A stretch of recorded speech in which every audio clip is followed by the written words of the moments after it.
ಕರ್ನಾಟಕದ ಸಮಸ್ತ ಟಿ ಅಭ್ಯರ್ಥಿಗಳಿಗೆ ನಮ್ಮ ಚಾನಲ್ಗೆ ಸ್ವಾಗತ. ಟಿ ಪರೀಕ್ಷೆಗೆ ಕೆಲವೇ ದಿನಗಳು ಬಾಕಿ ಉಳಿದಿದ್ದಾವೆ. ನೀವು ಈಗಾಗಲೇ ನಿಮ್ಮ ಪ್ರಿಪ್ರೇಷನ್ನ ಕೊನೆಯ ಹಂತಕ್ಕೆ ಬಂದಿದ್ದೀರಿ. ಈ ಒಂದು ಕೊನೆಯ ಹಂತದಲ್ಲಿ ರಿವಿಷನ್ ಮಾಡುವುದು ಒಂದು ತುಂಬಾ ಮುಖ್ಯವಾದಂಥ ಅಂಶ. ಈ ಒಂದು ರಿವಿಷನ್ ಟೈಮಲ್ಲಿ ನೀವು ಸಾಕಷ್ಟು ಓದಿರುವಂತಹ ವಿಷಯಗಳನ್ನು ಪದೇ ಪದೇ ರಿಪಿಟೇಷನ್ ಮಾಡಿದ್ರೆ ಖಂಡಿತವಾಗ್ಲೂ ಅದು ದೀರ್ಘಕಾಲದವರೆಗೆ ನೆನಪಿನಲ್ಲಿ ಉಳಿಯುತ್ತೆ.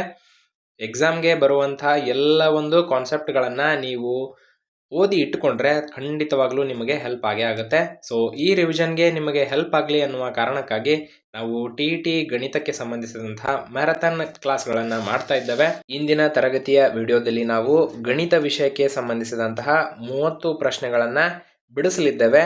ಇವು ಖಂಡಿತವಾಗ್ಲೂ ಕೂಡ ಸಂಭವನೀಯ ಪ್ರಶ್ನೆಗಳಾಗಿದ್ದಾವೆ ಮತ್ತು ಕಡ್ಡಾಯವಾಗಿ ಬರುವಂತಹ ಚಾನ್ಸಸ್ಗಳು ಕೂಡ ಇದ್ದಾವೆ.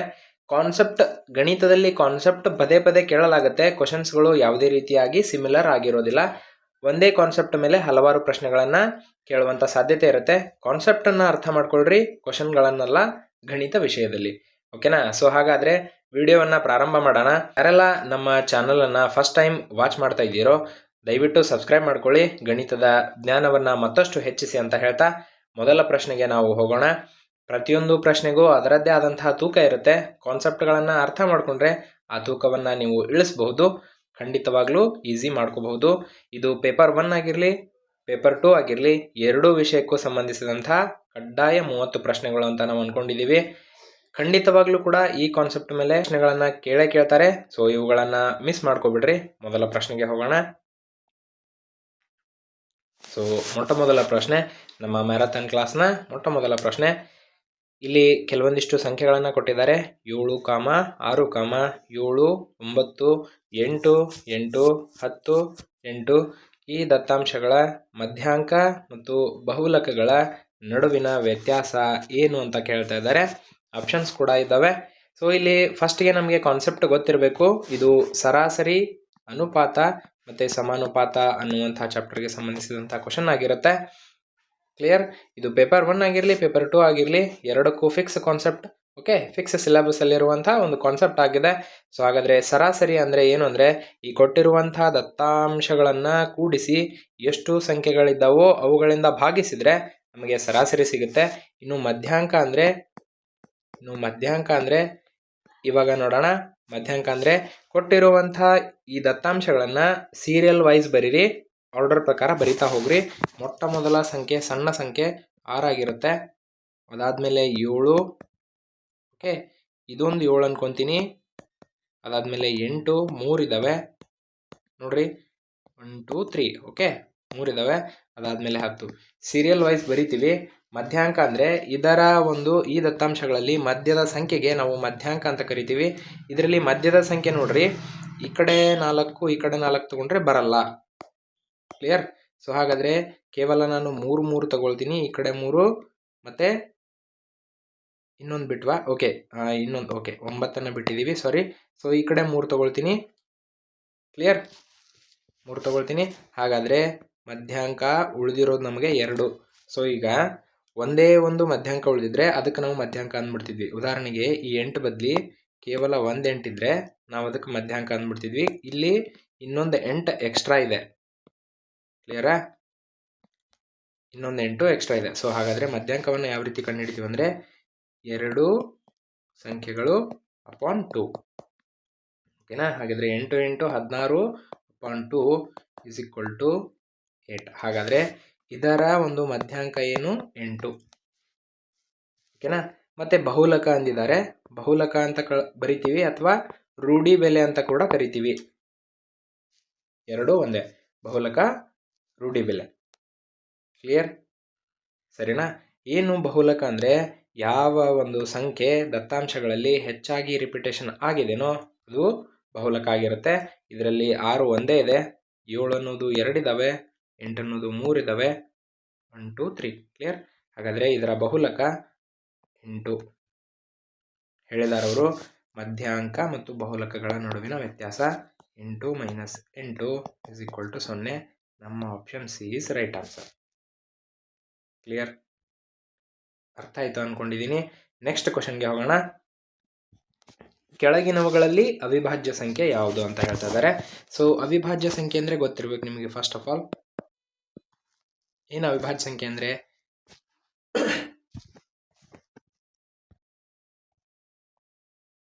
ಅವಿಭಾಜ್ಯ ಸಂಖ್ಯೆ ಅಂದರೆ ನೋಡ್ರಿ, ಯಾವುದೇ ಸಂಖ್ಯೆ ಕೇವಲ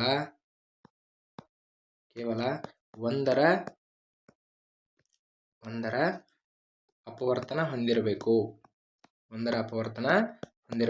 ಅಂದರೆ ಇಂಡೈರೆಕ್ಟ್ ಆಗಿ ಯಾವುದೇ ಮಗ್ಗಿಯಿಂದ ಭಾಗ ಹೋಗದ ಸಂಖ್ಯೆಗಳಿಗೆ ನಾವು ಅವಿಭಾಜ್ಯ ಸಂಖ್ಯೆ ಅಂತೀವಿ.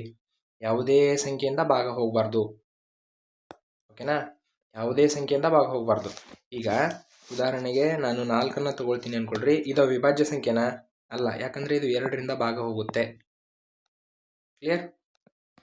2ರಿಂದ ಭಾಗ ಹೋಗುತ್ತೆ. ಹಾಗಾದ್ರೆ 4 ಅವಿಭಾಜ್ಯ ಸಂಖ್ಯೆ ಅಲ್ಲ. ಮೊಟ್ಟ ಮೊದಲ ಅವಿಭಾಜ್ಯ ಸಂಖ್ಯೆ ಯಾವ್ದು ಹೇಳ್ರಿ? 2. ಅದಾದ್ಮೇಲೆ 3, 4 ಅಲ್ಲ, 5 ಹೌದು ಅವಿಭಾಜ್ಯ ಸಂಖ್ಯೆ. ಯಾವ್ದಾದ್ರು ಮಗ್ಗಿಯಲ್ಲಿದೆನಾ? ಇಲ್ಲ. 6 ನೋಡ್ರಿ, ಎಲ್ಲಾ ಸಮಸಂಖ್ಯೆಗಳು ಕೂಡ 2ರಿಂದ ಭಾಗ ಹೋಗೋದ್ರಿಂದ ಇವು 1ನ್ನ ಬಿಟ್ಟು 2ನ್ನ ಅಪವರ್ತನವಾಗಿ ಹೊಂದಿರುತ್ತೆ. ಸೊ ಹೀಗಾಗಿ ಎಲ್ಲಾ ಸಮಸಂಖ್ಯೆಗಳು ಅವಿಭಾಜ್ಯ ಸಂಖ್ಯೆಗಳು ಅಲ್ಲ. ಓಕೆನಾ? ಒಂದೇ ಒಂದು ಅವಿಭಾಜ್ಯ ಸಂಖ್ಯೆ ಅಂದರೆ ಅದು 2. Special, very special. ಓಕೆನಾ? ಇನ್ನು ಮೊಟ್ಟ ಮೊದಲ ಅವಿಭಾಜ್ಯ ಸಂಖ್ಯೆ ಅಂದರೂ ಕೂಡ 2 ಒಂದು ಅವಿಭಾಜ್ಯ ಸಂಖ್ಯೆ ಅಲ್ಲ. ಅದನ್ನ ಅನ್ಕೊಂಡಿದ್ರೆ ತಪ್ಪು, ಬಿಟ್ಬಿಡಿ. ಇವತ್ತನೇ ಅವಿಭಾಜ್ಯ ಸಂಖ್ಯೆ ಪ್ರೈಮ್ ನಂಬರ್ ಅಲ್ಲ, ಒಂದು ಪ್ರೈಮ್ ನಂಬರ್ ಅಲ್ಲ. ಹಾಗಿದ್ರೆ 2, 7. ಓಕೆನಾ? 2, 3, 5, 7. ಅದಾದ್ಮೇಲೆ 9 ಕೂಡ ಅಲ್ಲ. ಯಾಕೆ 9 ಅಲ್ಲ? 3ರಿಂದ ಭಾಗ ಹೋಗುತ್ತೆ. ಹಾಗಾದ್ರೆ 10 ಕೂಡ ಅಲ್ಲ, ಸಮಸಂಖ್ಯೆ 2ರಿಂದ ಹೋಗುತ್ತೆ. 11, 13. ಓಕೆ, ನಾನು ಸಮಸಂಖ್ಯೆ ಬರೆಯೋದಿಲ್ಲ, ಯಾಕಂದ್ರೆ 2ರಿಂದ ಭಾಗ ಹೋಗ್ತವೆ. 15 ನೋಡ್ರಿ, 3 5 15, 5 3 15. ಅಪವರ್ತನ 1 3 5. ಸೊ ಇಷ್ಟುಗಳಿದಾವೆ. ಹಾಗಾದ್ರೆ ಇದು ಹೋಗುತ್ತೆ ಅಲ್ಲ. ಅದಾದ್ಮೇಲೆ 17, 19, 23, 29. ಸೊ ಈ ರೀತಿ ಬರಿತಾ ಹೋಗ್ತೀವಿ. ಸೊ ಹಾಗಾದ್ರೆ ಈ 4 ಆಪ್ಷನ್ಗಳಲ್ಲಿ ಯಾವುದು ಅವಿಭಾಜ್ಯ ಸಂಖ್ಯೆ ಹೌದು ಅಂತ ಕೇಳಿದ್ದಾರೆ. ಅಂದ್ರೆ ಯಾವ ಸಂಖ್ಯೆ ಈ ಮಗ್ಗಿಗಳಿಂದ ಹೋಗೋದಿಲ್ಲ ಅಥವಾ ಯಾವುದೇ ಮಗ್ಗಿಯಲ್ಲಿ ಇರಲಾರದ ಸಂಖ್ಯೆ ಯಾವುದು ಅಂತ ಕೇಳಿದ್ದಾರೆ. ಫಸ್ಟ್ ಒಂದು ಟ್ರೈ ಮಾಡ್ರಿ. ಯಾವುದು? ಫಸ್ಟ್ ಒಂದು ಟ್ರೈ ಮಾಡ್ರಿ. 1 1 1 ಇದೆ. ಓಕೆನಾ? ಸೊ 1 1 1 ಯಾವುದಾದ್ರೂ ಮಗ್ಗಿಯಲ್ಲಿದೆನಾ? ನೀವು ಇಲ್ಲಿ ಭಾಗಿಸ್ತಾ ಕೂತ್ರೆ ತುಂಬಾನೇ ಟೈಮ್ ಹಿಡಿಯುತ್ತೆ. ಇದಕ್ಕೆ ಶಾರ್ಟ್ಕಟ್ ಏನು ಗೊತ್ತಿರಬೇಕು ನಮ್ಗೆ ಅಂದರೆ ಭಾಜ್ಯತೆ ನಿಯಮಗಳು ಗೊತ್ತಿರಬೇಕು. ಏನು ಹೇಳುತ್ತೆ ಭಾಜ್ಯತೆ ನಿಯಮಗಳು? 2ರ ಭಾಜ್ಯತೆ ನಿಯಮ ಬಿಡಿ ಸ್ಥಾನದಲ್ಲಿ 0 2 4 6 8 ಇರಬೇಕು. ಇದ್ರೆ 2ರಿಂದ ಭಾಗ ಹೋಗುತ್ತೆ. ಇನ್ನು 3ರಿಂದ ಭಾಗ ಹೋಗ್ಬೇಕಂದ್ರೆ ಕೊಟ್ಟಿರುವ ಪ್ರತಿಯೊಂದು ಅಂಕಿಗಳನ್ನ ಕೂಡಿಸ್ತಾ ಹೋಗ್ಬೇಕು ಒಂದು ಸಂಖ್ಯೆಯಲ್ಲಿ. ಉದಾಹರಣೆಗೆ 1 2 3 4 ಅಂದರೆ 1234 ಇದೆ ಅಂದರೆ ಇದು 3ರಿಂದ ಹೋಗುತ್ತಾ ಇಲ್ವಾ ಅಂತ ಚೆಕ್ ಮಾಡ್ಬೇಕಂದ್ರೆ ನೀವೇನು ಮಾಡಬೇಕು? ಪ್ರತಿಯೊಂದು ಅಂಕಿಗಳನ್ನು ಕೂಡಿಸ್ತಾ ಹೋಗ್ರಿ. 1 2 3 3 3 6 6 4 10 ಬಂತು. 10 3ರ ಮಗ್ಗಿಯಲ್ಲಿ ಇದೆನಾ? ಇಲ್ಲ. ಹಾಗಾದ್ರೆ 1234 ಕೂಡ 3ರ ಮಗ್ಗಿಯಲ್ಲಿ ಇರೋದಿಲ್ಲ. ಕ್ಲಿಯರ್? 4 ಏನು ಹೇಳುತ್ತೆ? ಕೊನೆಯ ಎರಡು ಸ್ಥಾನದ ಸಂಖ್ಯೆಗಳು 4ರಿಂದ ಭಾಗವಾದರೆ ಕೊಟ್ಟಿರುವಂತಹ ಪೂರ್ಣ ಸಂಖ್ಯೆ 4ರಿಂದ ಭಾಗ ಆಗುತ್ತೆ. ಸೊ 5 ಕಲ್ತಿದ್ದೀವಿ, 0 ಮತ್ತು 5 ಇರಬೇಕು ಬಿಡಿ ಸ್ಥಾನದಲ್ಲಿ. ಕ್ಲಿಯರ್? ಇನ್ನು 6 2 ಮತ್ತು 3ರಿಂದ ಭಾಗ ಆದರೆ ಅದು 6ರಿಂದ ಭಾಗ ಆಗುತ್ತೆ. ಸೊ ಈ ರೀತಿ ಹೇಳ್ತಾ ಹೋಗ್ತೀವಿ. ಇವುಗಳು ನಮಗೆ ಗೊತ್ತಿದ್ರೆ ಖಂಡಿತವಾಗ್ಲೂ ಈಸಿ ಆಗುತ್ತೆ. ಹಾಗಾದ್ರೆ 111 ಯಾವುದಾದ್ರೂ ಮಗ್ಗಿಯಿಂದ ಭಾಗ ಹೋಗುತ್ತಾ ನೋಡಬೇಕು. ನೋಡ್ರಿ, ಬಿಡಿ ಸ್ಥಾನದಲ್ಲಿ 1 ಇದೆ ಅಂದರೆ ಇಲ್ಲಿ ನೋಡ್ರಿ, ಬಿಡಿ ಸ್ಥಾನದಲ್ಲಿ ಎಲ್ಲವೂ ಕೂಡ ಬೆಸ ಸಂಖ್ಯೆ ಇದಾವೆ. ಸಮಸಂಖ್ಯೆ ಬಂದರೆ 2ರಿಂದ ಹೋಗ್ತಿತ್ತು. ಬಟ್ ಬಿಡಿ ಸ್ಥಾನದಲ್ಲಿ ಎಲ್ಲವೂ ಕೂಡ ಬೆಸ ಸಂಖ್ಯೆ ಇರೋದ್ರಿಂದ ಸ್ವಲ್ಪ ನಾವು ಟ್ರೈ ಮಾಡಬೇಕು 2ನ್ನ ಬಿಟ್ಟು. ಈಗ 3ರಿಂದ ಹೋಗುತ್ತಾ ನೋಡ್ರಿ. ಓಕೆ, ಇದು 3ರಿಂದ ಹೋಗುತ್ತೆ. ಯಾಕಂದ್ರೆ 1 + 1 + 1 = 3 ನೋಡ್ರಿ. ಹಾಗಿದ್ರೆ ಇವುಗಳ ಮೊತ್ತ, ಪ್ರತಿಯೊಂದು ಅಂಕಿಗಳ ಮೊತ್ತ 3ರ ಗುಣಕ ಆಗಿದೆ. ಹಾಗಾದ್ರೆ 3ರಿಂದ ಭಾಗ ಹೋಗುತ್ತೆ. ಇದು 3ರಿಂದ ಭಾಗ ಹೋದ್ರೆ 111 ಹೌದಾ? ಅಲ್ಲ. ಬೇಕಂದ್ರೆ ಚೆಕ್ ಮಾಡ್ರಿ, 111 ಹೋಗುತ್ತಾ ಇಲ್ವಂತ. 3 3 9, 11ರಲ್ಲಿ 9 ಅಂದರೆ 2, 21 ಆಯಿತು. 3 7 21 ನೋಡ್ರಿ. ನೆಕ್ಸ್ಟ್ 121 ಹೋಗುತ್ತಾ? ಇದು ಪರ್ಫೆಕ್ಟ್ ಸ್ಕ್ವೇರ್, 11ರ ಪರ್ಫೆಕ್ಟ್ ವರ್ಗ ಅಂದರೆ 11ರಿಂದ ಭಾಗ ಹೋಗುವಂಥ ಸಂಖ್ಯೆ. ಕ್ಲಿಯರ್. ಇನ್ನು 249 ನೋಡ್ರಿ, 249 ಅಂತ ಇದೆ. ಈ 249 ಕೂಡ 2ರಿಂದ ಚೆಕ್ ಮಾಡ್ರಿ. 2ರಿಂದ ಅಂತ ಇಲ್ಲಿ ಸಮ ಸಂಖ್ಯೆ ಅಲ್ಲ, ಸೊ 2ರಿಂದ ಹೋಗಲ್ಲ. ಬಟ್ 3ರಿಂದ ಹೋಗುತ್ತಾ ಚೆಕ್ ಮಾಡ್ರಿ. 2 + 4 + 9 = 2 6 6 1 9 15. ಸೊ 15 ಅನ್ನೋದು 3 ಮಗ್ಗಿಯಲ್ಲಿದೆ. ಸೊ ಹಾಗಾಗಿ 249 3ರಿಂದ ಹೋಗುತ್ತೆ. ಹಾಗಾದರೆ ಇದು ಕೂಡ ಅವಿಭಾಜ್ಯ ಸಂಖ್ಯೆ ಅಲ್ಲ, 121 ಅಲ್ಲ, ಉಳಿದಿರೋದು ಒಂದೇ ಒಂದು 103 ನೋಡ್ರಿ. ಸೊ ಹಾಗಾದರೆ ಈ 3 ಅಲ್ಲ ಅಂದರೆ ನಮಗೆ ಉಳಿದಿರೋ ಆಪ್ಷನ್ ಡಿ, ಇದು ಅವಿಭಾಜ್ಯ ಸಂಖ್ಯೆ ಆಗಿರುತ್ತೆ, ಯಾವುದೇ ಮಗ್ಗಿಯಲ್ಲಿ ಹೋಗೋದಿಲ್ಲ. ಸೊ ಅಂಡರ್ಸ್ಟ್ಯಾಂಡ್ ಆಯಿತು ಅಂದ್ಕೊಂಡಿದ್ದೀನಿ. Concept clear? ಸೊ ನೋಡ್ರಿ, first and second. Okay, 1 by 1 ಅರ್ಥ ಮಾಡ್ಕೊಳ್ತಾ ಹೋಗೋಣ. ಒಂದು ಕಾನ್ಸೆಪ್ಟ್ ಮುಗಿಯತ್ತೆ ಒಂದು ಕ್ವಶನ್ ಅಂದರೆ. ಓಕೆನಾ? Next question. ಒಂದು ಸಂಖ್ಯೆಯ 5ರಷ್ಟು ಆ ಸಂಖ್ಯೆಗೆ 4 ಕೂಡಿದಾಗ ಮೊತ್ತದ 3ರಷ್ಟಕ್ಕೆ ಸಮವಾದರೆ ಆ ಸಂಖ್ಯೆಯು ಅಂತ ಕೇಳಿದಾನೆ. ಸೊ ಇಲ್ಲಿ ಇಂಗ್ಲೀಷಲ್ಲೂ ಕೂಡ ನೋಡೋಣ. ಸೊ ಕನ್ನಡದಲ್ಲಿ ಕೆಲವೊಂದಿಷ್ಟು ಕ್ವಶನ್ಸ್ ಕ್ಲಮ್ಸಿ ಅನ್ನಿಸ್ತವೆ, ಕಾಂಪ್ಲಿಕೇಟ್ ಆಗುತ್ತೆ. ಸೊ ಇಂಗ್ಲೀಷಲ್ಲಿ ಅದನ್ನು ಓದಿದ್ರೆ ತುಂಬ ಈಸಿ ಆಗಿರುತ್ತೆ. ಸೊ ಅದಕ್ಕೋಸ್ಕರ ಇಂಗ್ಲೀಷಲ್ಲಿ ಸ್ವಲ್ಪ ನೋಡೋಣ. 5 times of a number is equal to 5 times of a number. ನಾನು ಒಂದು ನಂಬರ್ ತೊಗೊಳ್ತೀನಿ, ಎಕ್ಸ್ ಅಂತ ಕೊಡ್ತೀನಿ ಅದಕ್ಕೆ. ಓಕೆನಾ? ನೋಡಿರಿ, 5 times ಅಂದಿದ್ದಾನೆ, 5x. Clear? 5 times of x is equal to 3 times, ಅಂದರೆ 3 times the sum of the number and 4. ಹಾಗಿದ್ರೆ ನಂಬರ್ ಅಂದರೆ ಯಾವುದು? ಎಕ್ಸ್. ಕರೆಕ್ಟ್ ಅಲ್ವಾ? ನಂಬರ್ ಅಂದರೆ ಏನು? ಎಕ್ಸ್ ಅಂತ ತೊಗೊಂಡಿದ್ದೀವಿ. ಓಕೆನಾ? Sum of the number and 4 ಅಂತ ಅಂದರೆ ಇವೆರಡನ್ನ ಸಮ್ ಮಾಡಬೇಕು, ಇದರ 3 ಪಟ್ಟು. ಕ್ಲಿಯರ್? ಅಂಡರ್ಸ್ಟ್ಯಾಂಡ್ ಆಯ್ತಾ? 5 times of a number is equal to 3 times the sum of the number and 4 the number is, ಅಂದರೆ ಎಕ್ಸ್ ಬೆಲೆ ಏನು ಅನ್ನಂಗೆ. ಸೊ ಇದು ರೇಖಾತ್ಮಕ ಸಮೀಕರಣಕ್ಕೆ ಸಂಬಂಧಪಟ್ಟಿದ್ದು. ನೋಡ್ರಿ, ಪ್ರತಿಯೊಂದು ಪ್ರಶ್ನೆ ಕೂಡ ಒಂದೊಂದು ಕಾನ್ಸೆಪ್ಟನ್ನು ಹೇಳುತ್ತೆ. ಸೊ ಹೀಗಾಗಿನೇ ಕಡ್ಡಾಯ ಪ್ರಶ್ನೆಗಳು ಅಂದರೆ ಸೊ ಇದೇ ನಾವು ಹೇಳ್ತಾ ಇರೋದು. ಅಂದರೆ ಒಂದು ಕ್ವಶನ್ ಬಂದರೆ ಅದರಲ್ಲಿ ಒಂದು ಕಾನ್ಸೆಪ್ಟ್ ಬರುತ್ತೆ, ಆ ಕಾನ್ಸೆಪ್ಟ್ ಫಿಕ್ಸ್ ಆಗಿರುತ್ತೆ. ಓಕೆನಾ? ಇದೇ ಕಾನ್ಸೆಪ್ಟ್ ಮೇಲೆ ಸಂಬಂಧಪಟ್ಟಂತಹ ಇನ್ನೊಂದು ಕ್ವಶನನ್ನು ಕೇಳ್ಬೋದು, ಇದೇ ರೀತಿ ಇರ್ಬೋದು, ಬಟ್ ನಂಬರ್ ಸೇಮ್ ಇರಲ್ಲ ಮ್ಯಾಥ್ಸಲ್ಲಿ. ಕ್ಲಿಯರ್? ಓಕೆನಾ? ಸರಿ. ಸೊ ಈಗ ಬಿಡಿಸೋಣ. 5x is equal to 3x plus 4. ಇಲ್ಲಿ ಹೊರಗಡೆ ಯಾರೋ ಇದ್ದಾರೆ ಅಂದರೆ ಅವರು ಪ್ರತಿಯೊಬ್ಬರು ಮನೆಯೊಳಗಿರುವಂಥ ಪ್ರತಿಯೊಬ್ಬರಿಗೂ ಕೂಡ ಸಂಬಂಧ ಆಗಿರ್ತಾರೆ. ಮಲ್ಟಿಪ್ಲಿಕೇಶನ್ ಇದೆ. ಓಕೆ, 3x ಇಂಟು 4 ಇಂಟು 3 ಅಂದರೆ 12. ಕ್ಲಿಯರ್? ಹಾಗಿದ್ರೆ ಈ 3x ಈ ಕಡೆ ತೊಗೊಂಡ್ಬನ್ರಿ. 5x - 3x is equal to 12. 2x is equal to 12. x is equal to 12/2 is 6. ನೋಡ್ರಿ, ಹಾಗಿದ್ರೆ ಆ ನಂಬರ್ ಯಾವುದು? 6. ಯಾಕಂದರೆ ತಾಳೆ ಕೂಡ ನೋಡ್ಬೋದು. ಓಕೆನಾ? ವೆರಿಫಿಕೇಶನ್ ಮಾಡಿರಿ. 5x ಅಂತಿದೆ, ಎಕ್ಸ್ ಇದ್ದಲ್ಲಿ ನಾನು 6 ಹಾಕ್ತೀನಿ. 56 ಆಯ್ತಲ್ವಾ? ರಾಂಗ್. ಇಂಟು 6 ಹಾಕಬೇಕು. 3x ಅಂದರೆ 6 + 4. ನೋಡ್ರಿ, 5 6 30. ಬ್ರಾಕೆಟಲ್ಲಿ ಮೊದಲಿದ್ದು ಬಿಡಿಸ್ರಿ. 6 + 4 10. 30 is equal to 3 10 30. ನೋಡ್ರಿ, ಕ್ಲಿಯರ್? ಹಾಗಿದ್ರೆ 6 ಕರೆಕ್ಟ್ ಆಗಿದೆ. ಅರ್ಥ ಆಯ್ತಾ? ನೆಕ್ಸ್ಟ್ ಕ್ವಶನ್ ನೋಡ್ರಿ.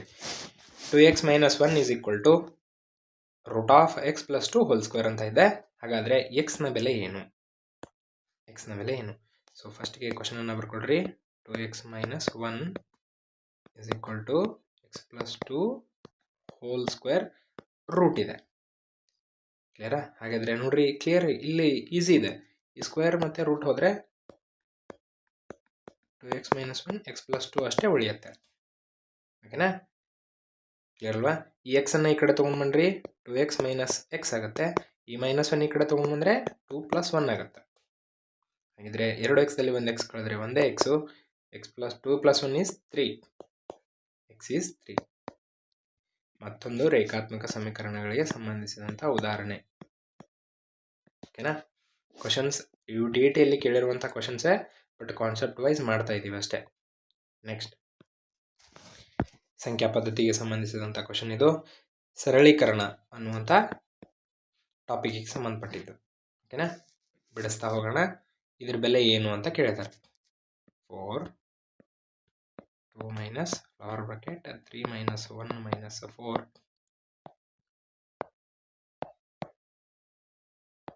ಓಕೆ, ಸೊ ಮಾಡ್ತಾ ಹೋಗೋಣ. 4 2 ಮೈನಸ್ ಫ್ಲವರ್ ಬ್ರಕೆಟ್. ಈಗ ಬ್ರಕೆಟಲ್ಲಿ ಇದ್ದಿದ್ದು ಮೊದಲಿಗೆ ಬಿಡಿಸ್ಬೇಕು ನೀವು. ಬ್ರಕೆಟಲ್ಲೇ ಬ್ರಕೆಟ್ ಇದೆ, ಓಕೆನಾ? ಈ ಬ್ರಕೆಟಲ್ಲೇ ಮತ್ತು ಈ ಬ್ರಕೆಟ್ ಇದೆ. ಸೊ ಹಾಗಾಗಿ 3 minus 1 is 2. 2 minus 4. ಕ್ಲಿಯರ್? ಒಂದೊಂದೇ ಸ್ಟೆಪ್ ಬಿಡಿಸ್ತಾ ಹೋಗ್ತಾ ಇದ್ದೀನಿ, ಕನ್ಫ್ಯೂಷನ್ ಬೇಡ. 2 minus 4 is -2. ಯಾಕಂದರೆ ಸಣ್ಣದರಲ್ಲಿ ದೊಡ್ಡ ಸಂಖ್ಯೆನ ಕಳೀತಾ ಇದ್ದೀವಿ. ಮೈನಸ್ ಬರುತ್ತೆ ಉಲ್ಟಾ. 2 minus into minus is +2. Clear? 4 2 plus 2 is 4. 4 4 is 16. 16 is the right answer. Clear? Next. So next ಕ್ವಶನ್ಸ್ಗಳು ತುಂಬಾ ಸ್ವಲ್ಪ ಟ್ರಿಕ್ಕಿ ಇದ್ದಾವೆ, ಬಿಡಿಸೋಣ, ಓಕೆನಾ? ನೆಕ್ಸ್ಟ್ ನೋಡ್ರಿ, x² + y² - z² whole square minus x² - y² + z² whole square, ಇದರ ಬೆಲೆ ಏನು ಅಂತ ಕೇಳಿದ್ದಾರೆ. Question ಬರ್ಕೊಳ್ರಿ first.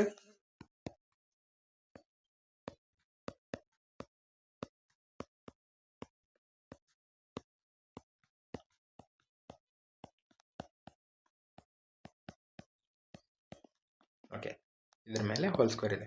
ಸೊ ನೋಡ್ರಿ, ಇದನ್ನು ಬಿಡಿಸ್ಬೇಕಂತೆ, ಇದ್ರ ಬೆಲೆ ಏನು ಅಂತ ಕೇಳಿದ್ದಾರೆ. ಸೊ ಇಲ್ಲಿ ನಿತ್ಯ ಸಮೀಕರಣಗಳು ನಮ್ಗೆ ಗೊತ್ತಿರಬೇಕು, ಓಕೆನಾ? ಬೀಜಗಣಿತದ ನಿತ್ಯ ಸಮೀಕರಣಗಳು. ಇದರಲ್ಲಿ ಮೂರನೇ ಫಾರ್ಮುಲಾ ನಮ್ಗೆ ಗೊತ್ತಿರಬೇಕು. ಏನು ಮೂರನೇ ಫಾರ್ಮುಲಾ? ಇದು ನೋಡ್ರಿ, a² - b² ಇದ್ದಂಗಿದೆ. ಕ್ಲಿಯರಾ? ಟೋಟಲ್ ಟರ್ಮ್ a, ಮೇಲ್ಗಡೆದ್ದು b ಅಂತ ತಗೊಳ್ತೀನಿ, ಓಕೆನಾ? ಸೊ ಹಂಗೆ ಇದಾವಲ್ವಾ ನೋಡ್ರಿ, a² - b², ಎರಡೂ ಸೇಮ್ ಇಲ್ಲ ಟರ್ಮ್ಸ್. ಬಟ್ ಇದನ್ನು ನಾನು a ಅಂತ ತೊಗೊಂಡಿದ್ದೀನಿ, ಇದನ್ನು ನಾನು b ಅಂತ ತೊಗೊಳ್ತೀನಿ, ಆಯಿತಾ? b². ಹಾಗಾದರೆ ಇದ್ರ ಸೂತ್ರ ಏನು? a + b × a - b.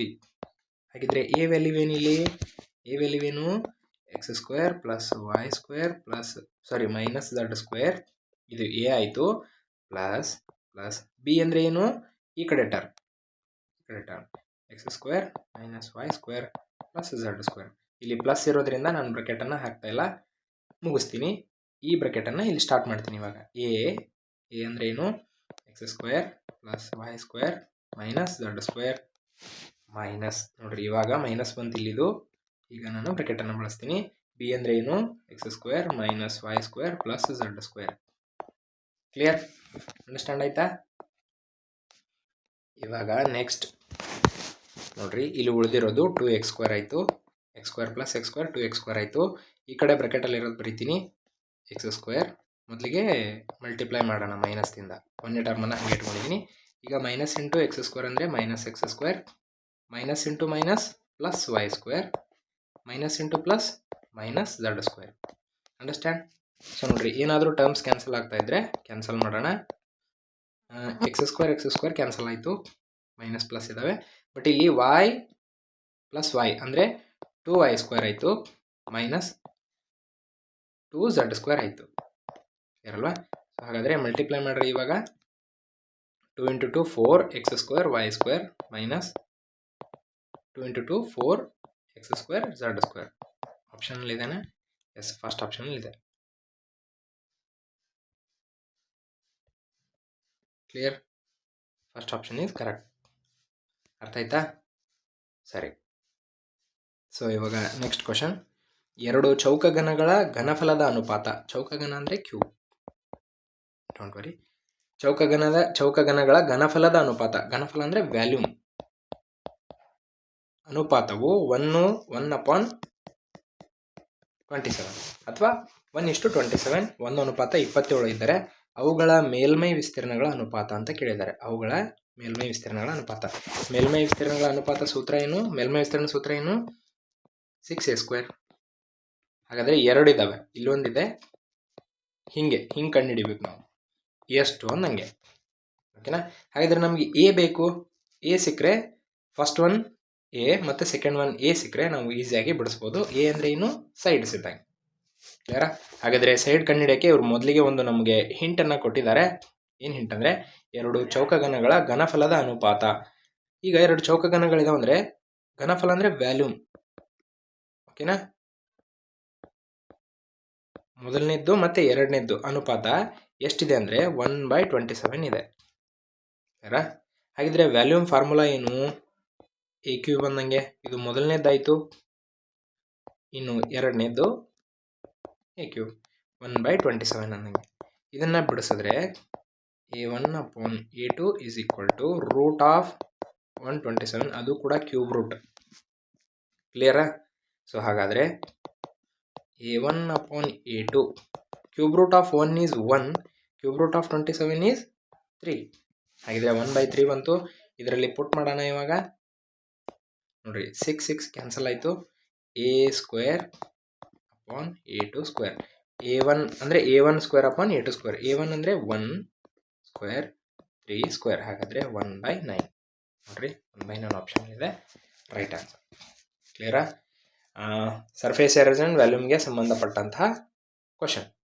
Next 8ನೇ question.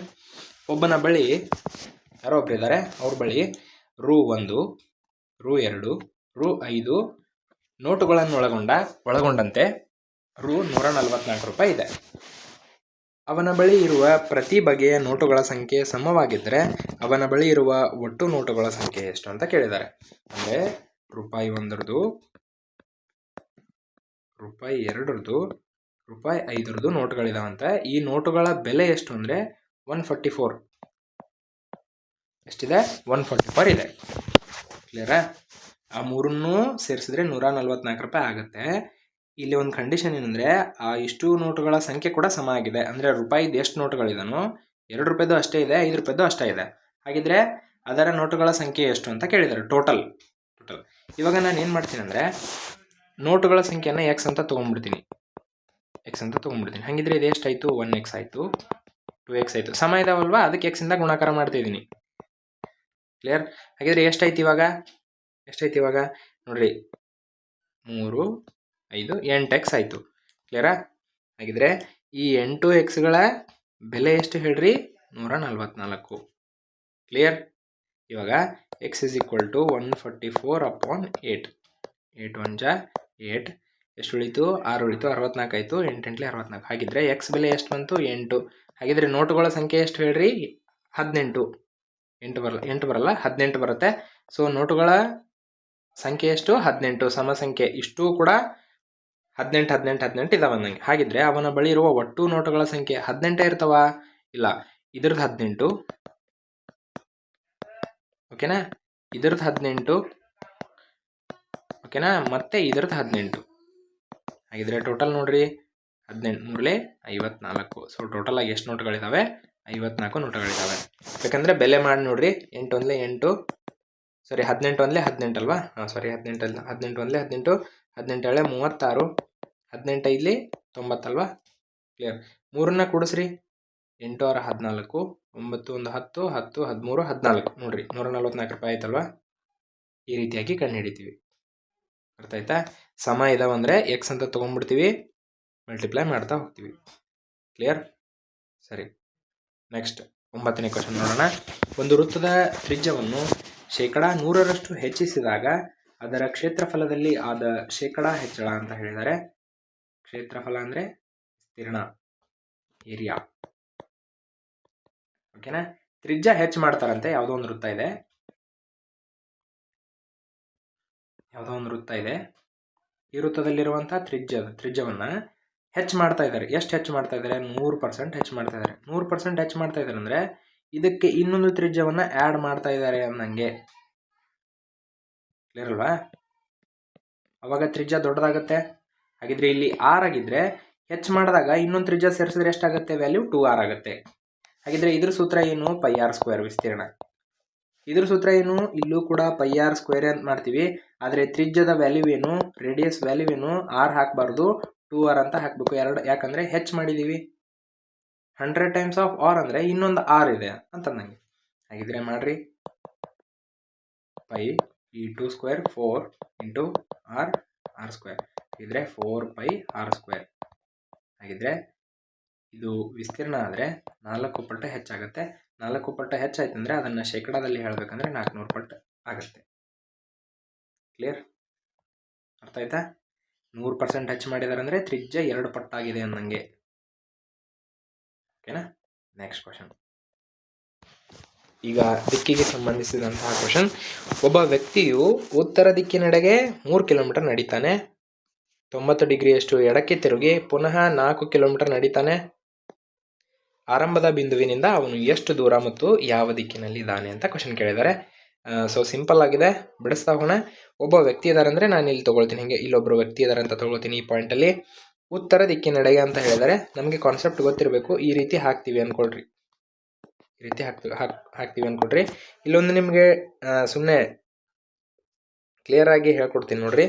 ಉತ್ತರ ದಿಕ್ಕು ಮೇಲ್ಗಡೆದ್ದು ದಕ್ಷಿಣ, ನೆಕ್ಸ್ಟು ಈ ಕಡೆ ಪಶ್ಚಿಮ ಇರುತ್ತೆ, ಈ ಕಡೆ ಪೂರ್ವ ಇರುತ್ತೆ. ಕ್ಲಿಯರ್ ಅಲ್ವಾ? ಸೊ ಈ ರೀತಿ ಇರುತ್ತೆ. ಇದು ಗೊತ್ತಲ್ವಾ ನಮಗೆ? ಗೊತ್ತಲ್ವಾ?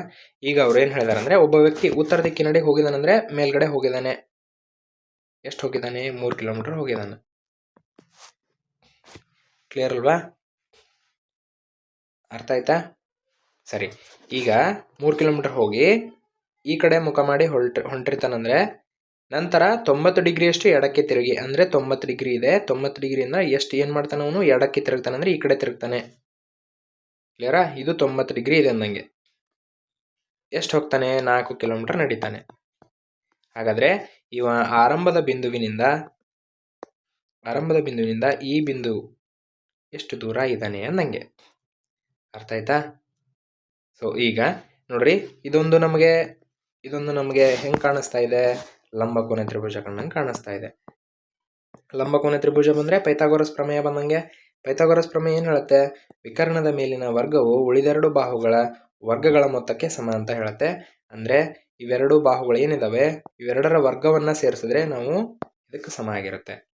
ಹಾಗಿದ್ರೆ ಹೆಸರು ಕೊಡೋಣ ಎ ಬಿ ಸಿ ಅಂತ. ಪೈಥಾಗೋರಸ್ ಪ್ರಮೇಯ ಏನು ಹೇಳುತ್ತೆ? AC² ಯಾವುದು? ವಿಕರ್ಣ. ಇದು ವಿಕರ್ಣ, ಇದರ ವರ್ಗ. ಉಳಿದೆರಡು ಬಾಹು ಯಾವ್ಯಾವು? AB² plus BC². AC² ಗೊತ್ತಿಲ್ಲ, ಕಂಡು ಹಿಡಿಯೋಣ. AB ಅಂದರೆ ಎಷ್ಟು? AB ಅಂದರೆ 3 ಸ್ಕ್ವೇರ್ ಪ್ಲಸ್ BC ಅಂದರೆ 4 ಸ್ಕ್ವೇರ್. AC² 3ರ ವರ್ಗ 9, 4ರ ವರ್ಗ 16. AC² 25. AC √25. ವರ್ಗದಿಂದ ಈ ಕಡೆ ವರ್ಗಮೂಲ ಆಗುತ್ತೆ. AC 5 kilometre. ನೋಡ್ರಿ ಎಷ್ಟು ಬಂತು ಹಂಗಿದ್ರೆ? 5 ಕಿಲೋಮೀಟರ್ ಬಂತು. ಹಾಗಾದರೆ ಇವನು ಯಾವ ದಿಕ್ಕಲ್ಲಿದ್ದಾನೆ ಇವಾಗ? 5 ಕಿಲೋಮೀಟರ್ ಅಂತೂ ಬಂತು, ಬಟ್ ಈಗ ಆಪ್ಷನಲ್ಲಿ ಇಲ್ಲಿ ವಾಯುವ್ಯ ಅಂತಿದೆ, ಇನ್ನೊಂದು ಇಲ್ಲಿ ಈಶಾನ್ಯ ಅಂತ ಇದೆ. ಕ್ಲಿಯರಾ? ಸೊ ನೋಡ್ರಿ ಎಲ್ಲಿದ್ದಾವು ಟಿಕ್ ಮಾಡಿದ್ದೀವಿ. ಈಗ 5 ಕಿಲೋಮೀಟರ್ ವಾಯುವ್ಯನ, ಇನ್ನು 5 ಕಿಲೋಮೀಟರ್ ಈಶಾನ್ಯನ? ಕನ್ಫ್ಯೂಷನ್ ಸ್ಟಾರ್ಟ್ ಆಗುತ್ತೆ. ಹಾಗಿದ್ರೆ ಇಲ್ಲಿ ಬಿಂದು ಅಂದ್ಕೊಂಡ್ರೆ ಇಲ್ಲಿ ಉತ್ತರ, ಈ ಕಡೆ ಹೋಗಿದ್ದಾನೆ. ಹಾಗಿದ್ರೆ ಇದು ಯಾವ ದಿಕ್ಕು? ಈ ದಿಕ್ಕಿಗೆ. ನೋಡ್ರಿ ಕರೆಕ್ಟ್ ನೆನ್ಪಿಡ್ರಿ. ಉಪದಿಕ್ಕುಗಳನ್ನು ನಾವು ಹಾಕ್ತೀವಿ ಹಿಂಗೆ. ಇಲ್ಲಿ ನೋಡ್ರಿ, ವಾ ಈ ಆ ನಿ. ನೆನ್ಪಿಡ್ರಿ, ವಾ ಈ ಆ ನೆ ಅಂತ. ವಾಯಿ ಆನೆ ಅಂತ ನೆನ್ಪಿಟ್ರೆ ಈ ರೀತಿ ಕಂಡು ಹಿಡಿತೀವಿ, ವಾಯಿ ಆನೆ. ಕ್ಲಿಯರಾ? ಸೊ ಹಾಗಿದ್ರೆ ಅವನು ಯಾವ ದಿಕ್ಕಲ್ಲಿದ್ದಾನೆ ಇವಾಗ? ಯಾವ ದಿಕ್ಕಲ್ಲಿದ್ದಾನೆ ಹೇಳ್ರಿ? ವಾಯುವ್ಯ ದಿಕ್ಕಲ್ಲಿದ್ದಾನೆ. ಅಂಡರ್ಸ್ಟ್ಯಾಂಡ್? ವಾಯಿ ಆನೆ. ಇನ್ನೊಂದು, ನೀವು ಹಾಕಬೇಕಾದಾಗ ದಿಕ್ಕುಗಳನ್ನು ಬಲಗಡೆ ಯಾವಾಗಲೂ ಪೂರ್ವ ಹಾಕ್ರಿ, ಈ ಕಡೆ ಪಶ್ಚಿಮ ಹಾಕ್ರಿ. ನಿಮ್ಮ ಬುಕ್ಕಿನ ಬಲಗಡೆ ಯಾವಾಗಲೂ ಪೂರ್ವ ದಿಕ್ಕಿರಬೇಕು. ಮೇನ್ ದಿಕ್ಕುಗಳನ್ನು ಹಾಕಬೇಕಾದಾಗ ಪೂರ್ವ ದಿಕ್ಕಿರಬೇಕು. ಅದರ ವಿರುದ್ಧ ದಿಕ್ಕು ಪಶ್ಚಿಮ, ಮೇಲ್ಗಡೆ ಉತ್ತರ, ಕೆಳಗಡೆ ದಕ್ಷಿಣ. ವಾಯಿ ಆನೆ. ವಾ ಈ ಆನೆ. ಮುಗೀತು. ಕ್ಲಿಯರ್? ಡನ್. Next question. ಆಯತಾಕಾರದ ಕೊಠಡಿಯ ಉದ್ದವು ಅದರ ಅಗಲಕ್ಕಿಂತ 5 ಮೀಟರ್ ಹೆಚ್ಚಾಗಿದೆ. ಕೊಠಡಿಯ ವಿಸ್ತೀರ್ಣವು 750 ಮೀಟರ್ ಸ್ಕ್ವೇರ್ ಆದಾಗ ಅದರ ಉದ್ದ ಎಷ್ಟು ಅಂತ ಕೇಳಿದ್ದಾರೆ. ಸೊ ಇದರ ಕ್ವಶನನ್ನು ನೀವೇ ಬಿಡಿಸ್ರಿ. ಆನ್ಸರನ್ನು ಕಮೆಂಟ್ ಮೂಲಕ ತಿಳಿಸ್ರಿ. ಓಕೆ, ಇಲ್ಲಿ ಏನಿಲ್ಲ. ಈಗ ನೀವು ಒಂದು ಎಕ್ಸ್ ಅಂತ ತಗೊಳ್ರಿ, ಇನ್ನೊಂದು x+5 ಅಂತ ಆಗುತ್ತೆ. ಓಕೆನಾ? ಉದ್ದ x+5 ಆಗುತ್ತೆ, ಅಗಲ x ಅಂತ ಆಗುತ್ತೆ. ಓಕೆನಾ? ಇಲ್ಲಿ ವಿಸ್ತೀರ್ಣ ಅಂತ ಕೇಳಿದರೆ ವಿಸ್ತೀರ್ಣ ಫಾರ್ಮುಲಾ ಯೂಸ್ ಮಾಡಿರಿ. ಆಯತದ್ದು ಉದ್ದ 8 ಆಗಲ್ಲ, ಅದನ್ನು ಮಾಡಿಕೊಂಡ್ರೆ 750ಕ್ಕೆ ಸಮ ಆಗಿರುತ್ತೆ. ಅದನ್ನು ಮಾಡಿ ಬಿಡಿಸಿದ್ರೆ ಈಸಿಯಾಗಿ ಕಂಡು ಹಿಡ್ಕೋಬೋದು.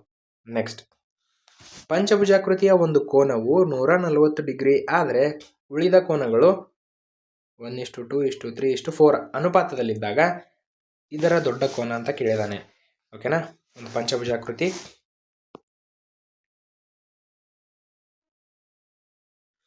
ಓಕೆ, ಒಂದು ಪಂಚಭುಜಾಕೃತಿ ಹಾಕಿದ್ದೀವಿ. 5 ಕೋನಗಳು ಇರ್ತವೆ. 5 ಕೋನಗಳು ಇರ್ತಾವಲ್ವಾ? ಅದರಲ್ಲಿ ಒಂದು ಕೋನ 140 ಇದೆ ಅಂತೆ. ಒಂದು ಕೋನ 140 ಫಿಕ್ಸ್.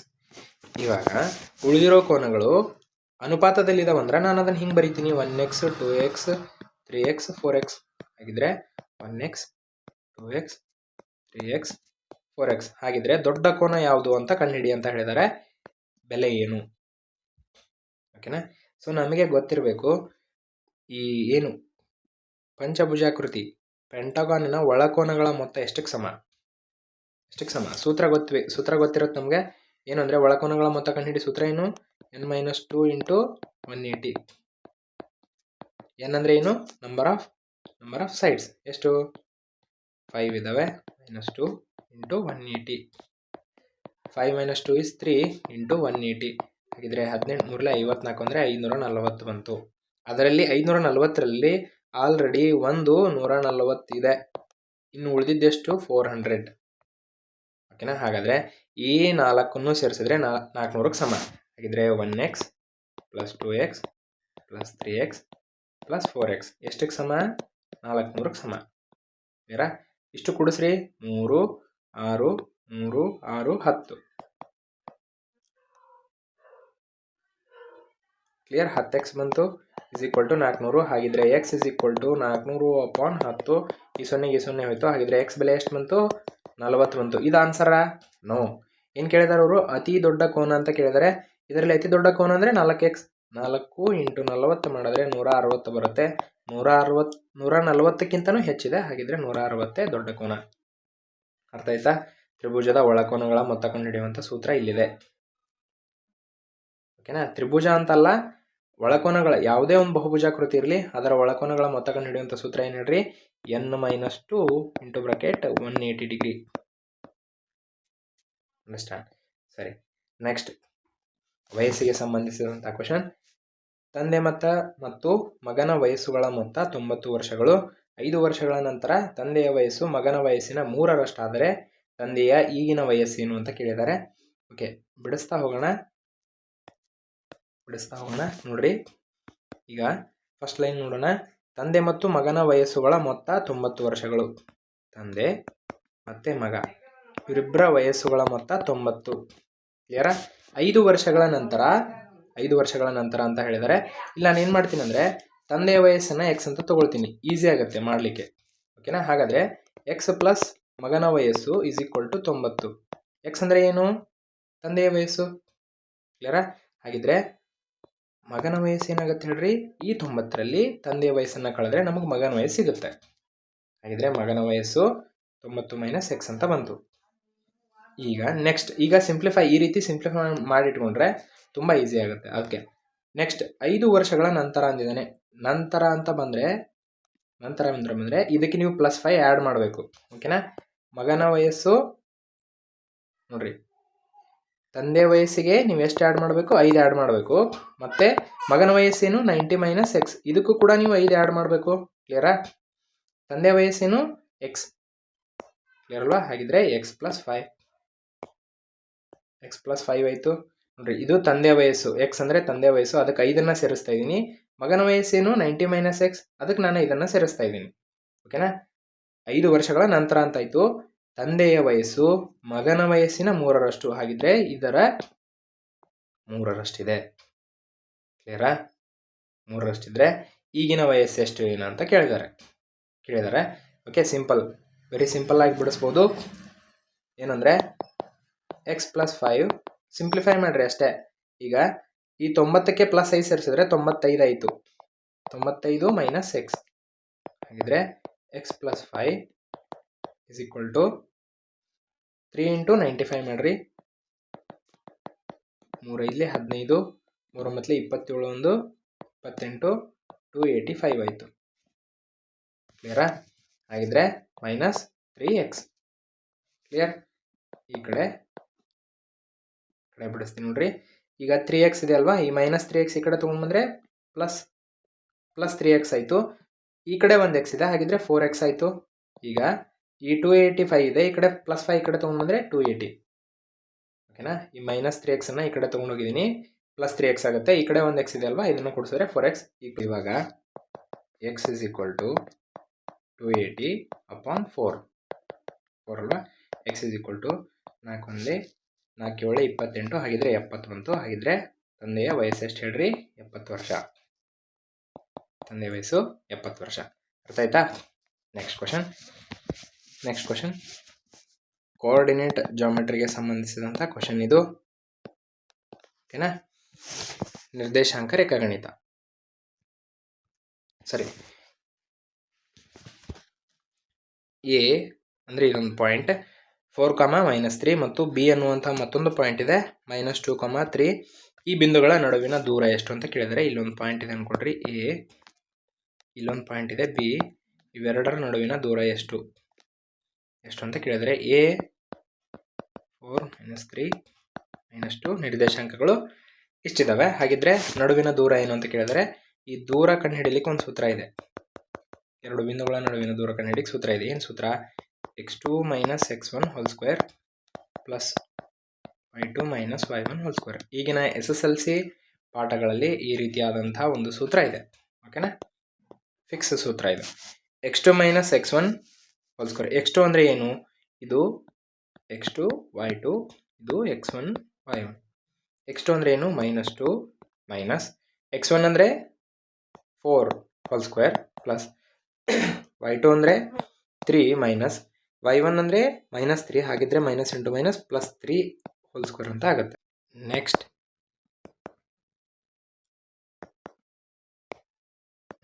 ಈ ರೂಟ್ ಮೈನಸ್ ಇದ್ದರೆ ಇವೆರಡನ್ನು ನಾವೇನು ಮಾಡ್ತೀವಿ? ಪ್ಲಸ್ ಮಾಡ್ತೀವಿ. ಹಾಗಿದ್ರೆ -6 ಹೋಲ್ ಸ್ಕ್ವೇರ್ ಆಯಿತು, ಪ್ಲಸ್ 3 + 3 6 ಹೋಲ್ ಸ್ಕ್ವೇರ್ ಆಯಿತು. ಹಾಗಿದ್ರೆ -6 ವರ್ಗ 36 ಆಗುತ್ತೆ, ಪ್ಲಸ್ 6 ವರ್ಗ ಕೂಡ 36 ಆಗುತ್ತೆ.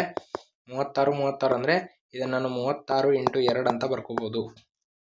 ಕ್ಲಿಯರಲ್ಲ? 72 ಅಂತ ಆಗುತ್ತೆ. ಕ್ಲಿಯರಾ? 36 × 2 ಆಯಿತು. ಸೊ ಈ 36ನ ಹೊರಗಡೆ ತೊಗೊಂಡ್ಬಂದರೆ 6 × 2 ಮಾನಗಳು. ನೋಡ್ರಿ, ಆಪ್ಷನಲ್ಲಿ ಇದೆನಾ? ಇದೆ. Option B is right. Next question. ಸುತ್ತಳತೆ 18 ಸೆಂಟಿಮೀಟರ್ ಮತ್ತು ಸಮವಲ್ಲದ ಬಾಹು 8 ಸೆಂಟಿಮೀಟರ್ ಇರುವ ಸಮದ್ವಿಬಾಹು ತ್ರಿಭುಜದ ವಿಸ್ತೀರ್ಣ ಎಷ್ಟು ಅಂತ ಕೇಳಿದ್ದಾರೆ. ಇಲ್ಲಿ ತ್ರಿಭುಜದ ವಿಸ್ತೀರ್ಣ ಕಂಡುಹಿಡಿಯಲಿಕ್ಕೆ ಎರಡು ಸೂತ್ರಗಳಿದ್ದಾವೆ. ಮೊದಲನೇ ಸೂತ್ರ 1/2 ಇಂಟು ಪಾದ ಇಂಟು ಎತ್ತರ. ಕ್ಲಿಯರ್ ಅಲ್ವಾ? ಕರೆಕ್ಟಾ? ಬಟ್ ಇನ್ನೂ ಒಂದು ಸೂತ್ರ ಇದೆ ತ್ರಿಭುಜದ ವಿಸ್ತೀರ್ಣ ಕಂಡುಹಿಡಿಯಲಿಕ್ಕೆ. ಏನು ಅಂತಂದರೆ root of s into s minus a, s minus b, s minus c. ಹೆರಾನನ ಫಾರ್ಮುಲಾ. ಕ್ಲಿಯರ್? ಹೆರಾನ್ಸ್ ಫಾರ್ಮುಲಾ ನಾವು ಕಲ್ತಿದ್ದೀವಿ. ಸೊ ಎರಡು ರೀತಿ ಇದ್ದಾವೆ. ಇಲ್ಲಿ ನೋಡೋಣ. ಸಮದ್ವಿಬಾಹು ತ್ರಿಭುಜ ಇದೆ ಅಂತೆ. ಓಕೆನಾ? ಸಮದ್ವಿಬಾಹು ತ್ರಿಭುಜವನ್ನು ಮೊದಲಿಗೆ ಡ್ರಾ ಮಾಡ್ಕೊಳ್ಳೋಣ ಒಂದು. ಓಕೆ, ಈ ಬಾಹು ಸಮ ಅಂತ ತಗೊಳ್ತೀನಿ ನಾನು. ಕ್ಲಿಯರಾ? ಇದು ಎ ಬಿ ಸಿ ಅಂತ ಆಗಿರಲಿ. ಓಕೆನಾ? ಇದ್ರ ಟೋಟಲ್ ಸುತ್ತಳತೆ ಅಂದರೆ ಏನು? ಈ ಮೂರೂ ಬಾಹುಗಳನ್ನು ಸೇರಿಸಿದ್ರೆ, ಈಗ ಎಕ್ಸ್ ವೈ ಝಡ್ ಅಂತ ತಗೊಳ್ತೀನಿ ಸುಮ್ಮನೆ. ಈ ಮೂರೂ ಬಾಹುಗಳನ್ನು ಸೇರಿಸಿದ್ರೆ 18 ಅಂತ ಆಗುತ್ತೆ. ಅದರಲ್ಲಿ ಯಾವುದೋ ಒಂದು ಬಾಹು ಅಂದರೆ ಸಮವಲ್ಲದ ಬಾಹು ಈ ಝಡ್ ಅನ್ನೋದು 8 ಆಗಿದೆ, ಇಸ್ ಈಕ್ವಲ್ ಟು 18 ಸೆಂಟಿಮೀಟರ್. ಹಾಗಿದ್ರೆ X plus Y is equal to 18ರಲ್ಲಿ 8 ಹೋದರೆ 10 ಉಳಿಯುತ್ತೆ. ಹಾಗಿದ್ರೆ ಇವೆರಡನ್ನ ಸೇರಿಸಿದ್ರೆ 10 ಅಂದರೆ ಇವೆರಡು ಕೂಡ ಸಮ ಇದಾವೆ. ಅಂದರೆ ಒಂದೊಂದು ಎಷ್ಟು ಬಂತು ಹೇಳ್ರಿ? 5 ಬಂತು. ಅರ್ಥ ಆಯ್ತಾ? ಇವಾಗ ನಾವು ವಿಸ್ತೀರ್ಣನ ಕಂಡುಹಿಡಿಬೇಕಂತೆ. ಇಲ್ಲಿ ಎ ಬಿ ಮತ್ತು ಸಿಗಳು ಸೈಡ್ಗಳಿದ್ದಂಗೆ. ಇದು ಎ ಬಿ ಸಿ ಸೈಡ್ಗಳಿದ್ದಂಗೆ ಬಾಹುಗಳು. ಹಾಗಾದರೆ ಎಸ್ ಅಂದರೆ ಏನು? ಎಸ್ ಅಂದರೆ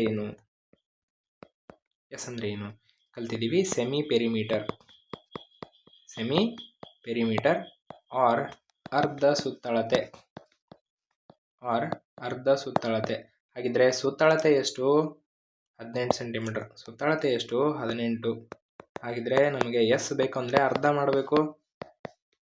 9 ಅರ್ಧ ಸುತ್ತಳತೆ. ಫಾರ್ಮುಲಾ ಹಾಕ್ರಿ. ತ್ರಿಭುಜದ ವಿಸ್ತೀರ್ಣ ಇಸ್ ಈಕ್ವಲ್ ಟು ಫಾರ್ಮುಲಾ ಏನು? ಹೆರಾನನ ಫಾರ್ಮುಲಾ ಬಳಸೋಣ. ಮೊದಲನೇದು ಬಳಸೋಕ್ಕೆ ಬರಲ್ಲ, ಯಾಕಂದರೆ ಇಲ್ಲಿ ಹೈಟ್ ಅಂತ ತೊಗೊಳ್ತಾ ನಿಂತರೆ ಸೊ ಇದು ಮತ್ತೆ ಲೆಂದಿ ಆಗುತ್ತೆ. So second formula is best one. ಓಕೆನಾ? ಸರಿ, ಇವಾಗ S into S minus A, S minus B S minus C. Root of S ಅಂದರೆ ಏನು 9. ಓಕೆ, 9ರಲ್ಲಿ ಎ ಅಂದರೆ 5 ತೊಗೊತೀನಿ. ಎ ಅಂದರೆ 5, ಎಸ್ ಅಂದರೆ 9. 9ರಲ್ಲಿ 5 ಹೋದರೆ 4, ಮತ್ತೆ 5 ತೊಗೊಳ್ತೀನಿ. ಇದು 9, 9ರಲ್ಲಿ 5 ಹೋದರೆ 4. ಈಗ ಎಷ್ಟಿದೆ? ಇನ್ನೊಂದು ಬಾಹು 8 ಇದೆ. ಹಾಗಿದ್ರೆ 9ರಲ್ಲಿ 8 ಹೋದರೆ 1. ರೂಟ್ ಆಫ್ 9 ಇಂಟು 4 4 16, 16 ಒಂದಲೇ 16. ಹಾಗಿದ್ರೆ 16 9 144. 144 is perfect square root which is 12. 12 centimetre square. 12 centimetre square. ಅರ್ಥ ಆಯ್ತಾ ಇದು? ಸರಿ, ನೆಕ್ಸ್ಟ್ ಕ್ವಶನ್, 16ನೇ ಕ್ವಶನ್ಗೆ ಹೋಗೋಣ. ಕರ್ಣ 12 ಸೆಂಟಿಮೀಟರ್ ಇರುವ ವರ್ಗದ ವಿಸ್ತೀರ್ಣ. ವರ್ಗ ಅಂದ್ರೆ ಏನು? ಚೌಕ. ಸ್ಕ್ವೇರ್ ಅದರ ವಿಸ್ತೀರ್ಣ ಏನು ಅಂತ ಕೇಳಿದಾನೆ. ಚೌಕದ ವಿಸ್ತೀರ್ಣ ಕಂಡುಹಿಡಿಯುವಂಥ ಸೂತ್ರ ಏನು? ಬಾಹು ಇಂಟು ಬಾಹು, ಶಾರ್ಟ್ಕಟ್ಟಲ್ಲಿ ಬಾಬಾ ಅಂತ ಕರಿತೀವಿ. ಬಾಹು ಇಂಟು ಬಾಹು. ಹಾಗಿದ್ರೆ ಬಾಹು ಬೇಕು ನಮಗೆ. ಬಾಹು ಕೊಟ್ಟಿಲ್ಲ, ಕರ್ಣ ಕೊಟ್ಟಿದ್ದಾನೆ. ಕರ್ಣ ಸೂತ್ರ ಏನು? ಕರ್ಣ ಇಸ್ ಈಕ್ವಲ್ ಟು ಬಾಹು ಇಂಟು ರೂಟ್ 2. ಏನಾದರೂ ಘನ ಕೊಟ್ಟರೆ ಬಾಹು ಇಂಟು ರೂಟ್ 3 ಆಗುತ್ತೆ. ಕರ್ಣ ಎಷ್ಟು ಕೊಟ್ಟಿದ್ದಾನೆ? 12 ಕೊಟ್ಟಿದ್ದಾನೆ. ಹಾಗಿದ್ರೆ ಬಾಹು ಕಂಡು ಹಿಡ್ಕೋಬೋದಾ ನಾವು ಇದರಲ್ಲಿ? ಬಾಹು ಕಂಡು ಹಿಡ್ಕೋಬೋದು. 12 upon root 2 is equal to ಬಾಹು.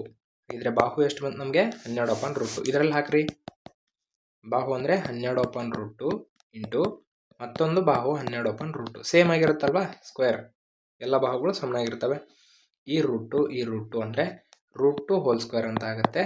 ಮೇಲ್ಗಡೆದ್ದು 12 ಹೋಲ್ ಸ್ಕ್ವೇರ್ ಅಂತ ಆಗುತ್ತೆ. ಕ್ಲಿಯರಾ? ಈ ರೂಟು, ಈ ಸ್ಕ್ವೇರ್ ಮತ್ತು ರೂಟ್ ಕ್ಯಾನ್ಸಲ್ ಆಗಿ ಕೆಳಗಡೆ 2 ಉಳ್ಕೊಳುತ್ತೆ. ಮೇಲ್ಗಡೆದ್ದು 12ರ ವರ್ಗ 144. ಇದನ್ನು ನೀವು ಹಾಫ್ ಮಾಡಿದ್ರೆ which is 72 centimetre square. Final. Next question, ಸರಾಸರಿಗೆ ಸಂಬಂಧಿಸಿದಂಥ ಕ್ವಶನ್. ಇದರ ಒಂದು ಆನ್ಸರನ್ನು ಕೂಡ ಕಮೆಂಟ್ ಮಾಡಿರಿ. ಓಕೆ, ಈಸಿ ಇದೆ ಅಲ್ವಾ? ಓಕೆನಾ? ಈಸಿ ಇದೆ, ಅದನ್ನು ಮಾಡ್ಬೋದು. ಓಕೆನಾ? ವಿಡಿಯೋ ಲೆಂದಿ ಆಗೋ ಕಾರಣಕ್ಕೆ ನಿಮಗೆ ಕೊಡ್ತಾ ಇದ್ದೀವಿ. ಸರಿನಾ? ಆನ್ಸರ್ನ ಕಮೆಂಟ್ ಮಾಡಿರಿ. ಸೊ ನೀವು ಕಮೆಂಟನ್ನು ಮಾಡಿದ್ರೆ ನಾವು ಮತ್ತಷ್ಟು ವಿಡಿಯೋಗಳನ್ನು ಮಾಡಲು ನಮಗೆ ಒಂದಿಷ್ಟು ಪ್ರೇರಣೆ ಸಿಕ್ಕಂಗಾಗುತ್ತೆ. ಓಕೆನಾ? ಸೊ ನೀವು ಖಂಡಿತವಾಗ್ಲೂ ಕಮೆಂಟ್ ಮಾಡ್ತೀರಿ ಅಂತ ನಾವು ಭಾವಿಸ್ತೀವಿ. ನೆಕ್ಸ್ಟ್ ಕ್ವಶನ್ಗೆ ಹೋಗೋಣ. ಒಂದು ನಿಯಮಿತ ಬಹುಭುಜದ ಪ್ರತಿ ಒಳಕೋನ 144 ಡಿಗ್ರಿ ಆದರೆ ಅದರ ಬಾಹುಗಳ ಸಂಖ್ಯೆ ಎಷ್ಟು? ಓಕೆ, ನಿಯಮಿತ ಅಂದರೆ ರೆಗ್ಯುಲರ್. ಓಕೆನಾ? ಅಂದರೆ ಎಲ್ಲ ಬಾಹುಗಳು ಕೂಡ ಏನಾಗಿರ್ತವೆ? ಅದರಲ್ಲಿ ಸಮನಾಗಿರ್ತವೆ. ನಿಯಮಿತ ಬಹುಭುಜ ನೋಡ್ರಿ, ಯಾವುದೋ ಒಂದು ಬಹುಭುಜಾಕೃತಿ ಇದೆ, ಗೊತ್ತಿಲ್ಲ, ಸುಮ್ಮನೆ ನಾನು ಡ್ರಾ ಮಾಡ್ತೀನಿ. ಸೊ ಈ ರೀತಿ ಯಾವುದೋ ಒಂದು ಬಹುಭುಜಾಕೃತಿ ಇದೆ. ಇದರ ಒಳಕೋನದ ಮೊತ್ತ 144 ಇದೆ ಅಂತೆ. ಸಾರಿ, ಮೊತ್ತ ಅಲ್ಲ, ಒಳಕೋನ. ಪ್ರತಿ ಒಳಕೋನ 144. ಇದು 144. ಹಿಂಗೆ 144 ಇದಾವಂತೆ. ಹಂಗಿದ್ರೆ ಅದರ ಬಾಹುಗಳ ಸಂಖ್ಯೆ ಎಷ್ಟು ಅಂತ ಕೇಳಿದಾನೆ. ಓಕೆ, ಉಲ್ಟಾ. ಒಳಕೋನಗಳ ಮೊತ್ತ ಅಲ್ಲ, ಅದ್ರ ಉಲ್ಟಾ ಕೇಳಿದಾನೆ. ಸೊ ಇವಾಗ ಏನು ಮಾಡ್ಬೇಕಂದ್ರೆ ನಾನೊಂದು ಡ್ರಾ ಮಾಡ್ತೀನಿ. ನೋಡ್ರಿ, ಇಲ್ಲಿ ಈ ರೀತಿ ಸ್ಟ್ರೇಟ್ ಲೈನ್ ಅನ್ನು ಡ್ರಾ ಮಾಡ್ತೀನಿ. ಇದು 180 ಇದ್ದಂಗೆ ಈ ಸ್ಟ್ರೇಟ್ ಲೈನ್. ಇದು ಆಲ್ರೆಡಿ 144 ಅಂದರೆ ಇದು ಎಷ್ಟು ಬಂತು? 180ಗೆ ಸಮ ಆಗಬೇಕು. 180ಯಲ್ಲಿ -144 ಮಾಡಿದ್ರೆ 10ರಲ್ಲಿ 4 ಹೋದರೆ 6, 8ರಲ್ಲಿ 5 ಹೋದರೆ 3. ಹಾಗಿದ್ರೆ ಎಷ್ಟು ಬಂತು ಹೇಳ್ರಿ? 36 ಬಂತು. ಇದು ಎಷ್ಟು ಬರುತ್ತೆ? 36 ಬರುತ್ತೆ. ಈ ಕಡೆದು ಮಾಡಿದ್ರೆ ಇದು ಎಷ್ಟು ಬರುತ್ತೆ? ಇದು ಕೂಡ 36 ಬರುತ್ತೆ. ಸೊ ಹೀಗೆ ನಾವು ಮಾಡ್ತಾ ಹೋದರೆ ನಮಗೆ ಗೊತ್ತು ಒಂದು ಏನಂದರೆ, ಒಂದು ಕಂಡೀಷನ್ ಗೊತ್ತು ನಮಗೆ.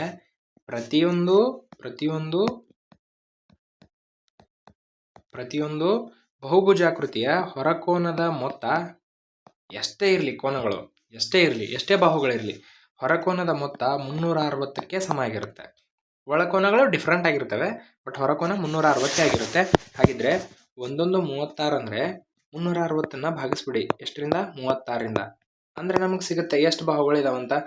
ಈ 36 ಒಂದಲೇ 36 ಅಂದರೆ 0, 10. ನೋಡ್ರಿ, 10 ಬಾಹುಗಳು ಇದ್ದಾವೆ ಅಂತ ಅರ್ಥ.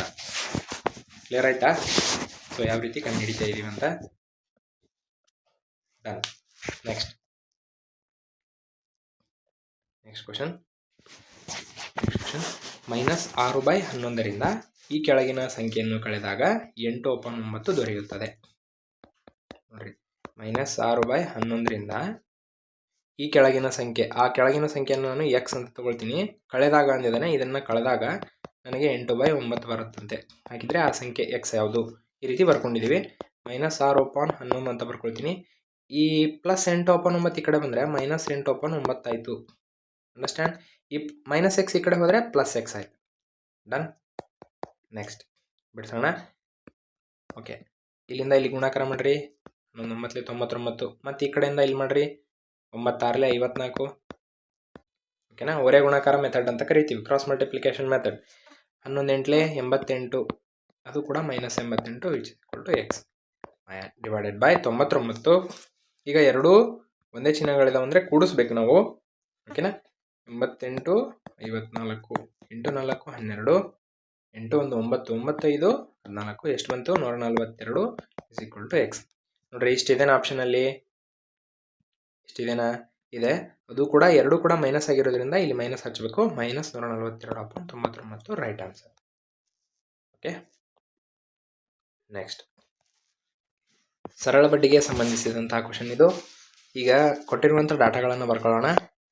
2000 ಅಸಲು ಅಂತ ಇದೆ. 2000 ಅಸಲು ಅಂದರೆ ಪಿ ಬೆಲೆ 2000, ಪ್ರಿನ್ಸಿಪಲ್ 2000, 20% ದರ ಅಂದರೆ ರೇಟ್ ಎಷ್ಟು? 20%. ಓಕೆನಾ? ಹಾಗಾದರೆ 4000 ಮೊತ್ತ ಆಗಲು, 4000 ಮೊತ್ತ ಅಂದರೆ ಟೋಟಲ್ ಎಲ್ಲ ಈಗ ಹಣ ಕೊಟ್ಟು ಅದಾದಮೇಲೆ ಬಡ್ಡಿ ಆಗುತ್ತಲ್ವ, ಆ ಬಡ್ಡಿ ಪ್ಲಸ್ ಅಸಲು ಸೇರಿಸಿದಾಗ ಮೊತ್ತ 4000 ಆಗಿದೆ ಅಂದರೆ ಟೋಟಲ್ ಅಮೌಂಟ್ ಈಸ್ 4000. ಹಾಗಿದ್ರೆ ಇದರಲ್ಲಿ ಅಸಲನ್ನು ಕಳೆದ್ಬಿಟ್ರೆ ಉಳಿದಿರೋದು ನಮಗೆ ಬಡ್ಡಿ ಆಗಿರುತ್ತೆ. ಕ್ಲಿಯರ್ ಅಲ್ವಾ? ಈಗ ಮೊತ್ತ ಅಂದರೆ ಏನು? ನಾವು ಕೊಟ್ಟಿರುವಂಥ ಅಸಲು ಪ್ಲಸ್ ಬಡ್ಡಿ ಎರಡು ಸೇರಿದ್ರೆ ಮೊತ್ತ ಆಗುತ್ತೆ. ನಾವು ಅಸಲು ಗೊತ್ತಿದೆ, ಅದನ್ನು ತೊಗೊಂಡ್ಬಿಟ್ರೆ ಉಳಿದಿರೋದು ಬಡ್ಡಿ ಆಗಿರುತ್ತೆ, ಅದು 2000. ಹಾಗಿದ್ರೆ ಸಿಂಪಲ್ ಇಂಟ್ರೆಸ್ಟ್ ಎಷ್ಟು? 2000. ಫಾರ್ಮುಲಾ ಏನು? Simple interest PTR / 100. ಕ್ಲಿಯರಾ? ಏನು ಕೇಳಿದ ನಾನು? ಟೈಮ್ ಎಷ್ಟು? ಇದು ಟೋಟಲ್ ಅಮೌಂಟ್. ಟಿ ಅಂದರೆ ಮತ್ತೆ ಟೈಮ್ ಅಂತ ಅನ್ಕೊಂಡ್ಬಿಟ್ರಿ. ಟೋಟಲ್ ಅಮೌಂಟ್ ಎಷ್ಟು? ಸಾರಿ, ಟಿ ಎಷ್ಟು ಅಂದರೆ ವರ್ಷ ಎಷ್ಟು ಅಂತ ಕೇಳಿದಾನೆ. ಸೊ ಈಗ ಮಲ್ಟಿಪ್ಲೈ ಮಾಡಿರಿ. ಸಿಂಪಲ್ ಇಂಟ್ರೆಸ್ಟ್ ಎಷ್ಟು? ಸಾರಿ, ಫಸ್ಟ್ಗೆ ನಾನು ಫಾರ್ಮುಲಾವನ್ನು ಸಿಂಪ್ಲಿಫೈ ಮಾಡ್ತೀನಿ. SI × 100 ಈ ಕಡೆ ಹೋದರೆ 100 ಆಗುತ್ತಲ್ವ. ಹಾಗಿದ್ರೆ ಉಳಿದಿರೋದು P × R = time. Simple interest ಎಷ್ಟು? 2000 ಕಂಡು ಹಿಡಿದಿದ್ದೀವಿ. × 100. P ಅವರೇ ಕೊಟ್ಟಿದ್ದಾರೆ ಅಸಲು, ಇಂಟು ರೇಟ್ ಅವರೇ ಕೊಟ್ಟಿದ್ದಾರೆ 20 ಅಂತ. ಟಿ 2000ಕ್ಕೆ 2000 ಹೋಯಿತು. ಈ 0ಗೆ 0 ಹೋಯಿತು. 2 1 2 ಇಲ್ಲೇ. ಹಾಗಿದ್ರೆ ಟಿ ಎಷ್ಟು ಬಂತು? 5 ವರ್ಷಗಳು. 5 ವರ್ಷ ಟೈಮ್ ಬೇಕಂತೆ. 2000 ಅಸಲಿಗೆ 20% ಬಡ್ಡಿ ದರದಲ್ಲಿ 4000 ಮೊತ್ತ ಆಗಲಿಕ್ಕೆ, ಅಥವಾ 2000 ಬಡ್ಡಿ ಆಗಲಿಕ್ಕೆ. ಅಂಡರ್ಸ್ಟ್ಯಾಂಡ್ ಆಯ್ತಾ? Next question. ಆಗ್ನೇಯವು ಉತ್ತರವಾದರೆ ಈಶಾನ್ಯವು ಪಶ್ಚಿಮವಾಗುತ್ತದೆ, ಮತ್ತು ಹೀಗೆಯೇ ಪಶ್ಚಿಮ ಏನಾಗುತ್ತದೆ ಅಂತ ಕೇಳಿದ್ದಾರೆ. ನೋಡ್ರಿ, ಆಗ್ನೇಯ ಉತ್ತರ ಆಗುತ್ತಂತೆ, ಈಶಾನ್ಯ ಪಶ್ಚಿಮ ಆಗುತ್ತೆ. ಹಾಗಾದರೆ ಪಶ್ಚಿಮ ಏನಾಗುತ್ತೆ? ನೋಡ್ರಿ, ಕ್ವಶನ್ ಸ್ವಲ್ಪ ಟ್ರಿಕ್ಕಿ ಅನಿಸುತ್ತೆ, ಆದರೆ ತುಂಬಾ ಈಸಿ ಆಗಿದೆ. ಏನಂದರೆ ನಮಗೆ ದಿಕ್ಕುಗಳ ಬಗ್ಗೆ ಗೊತ್ತಿರಬೇಕು. ಈಗ ಆಲ್ರೆಡಿ ಹೇಳಿದ್ದೀವಿ. ನೋಡ್ರಿ, ಒಂದು ಈ ರೀತಿಯಾದಂಥ ನಕ್ಷೆ ಹಾಕಿದರೆ ಬಲಗಡೆ, ನಿಮ್ಮ ಬಲಗಡೆ ಯಾವತ್ತು ಪೂರ್ವ ಇರಬೇಕು, ಪಶ್ಚಿಮ, ಉತ್ತರ, ದಕ್ಷಿಣ. ಈಗ ಉಪದಿಕ್ಕುಗಳನ್ನು ಹಾಕ್ರಿ. ನಾ ಕಲಿಸಿದ್ದೀನಿ. ವಾಯ್,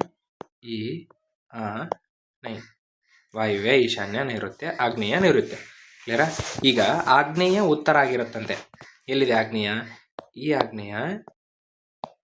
ಆಗ್ನೇಯ ಉತ್ತರ ಆಗಿರುತ್ತೆ. ಆವಾಗ ಈ ಡೈರೆಕ್ಷನ್ ಮ್ಯಾಪ್ ಏನಾಗುತ್ತೆ ನೋಡ್ರಿ, ಹೆಂಗೆ ಚೇಂಜ್ ಆಗುತ್ತೆ ಅಂದರೆ,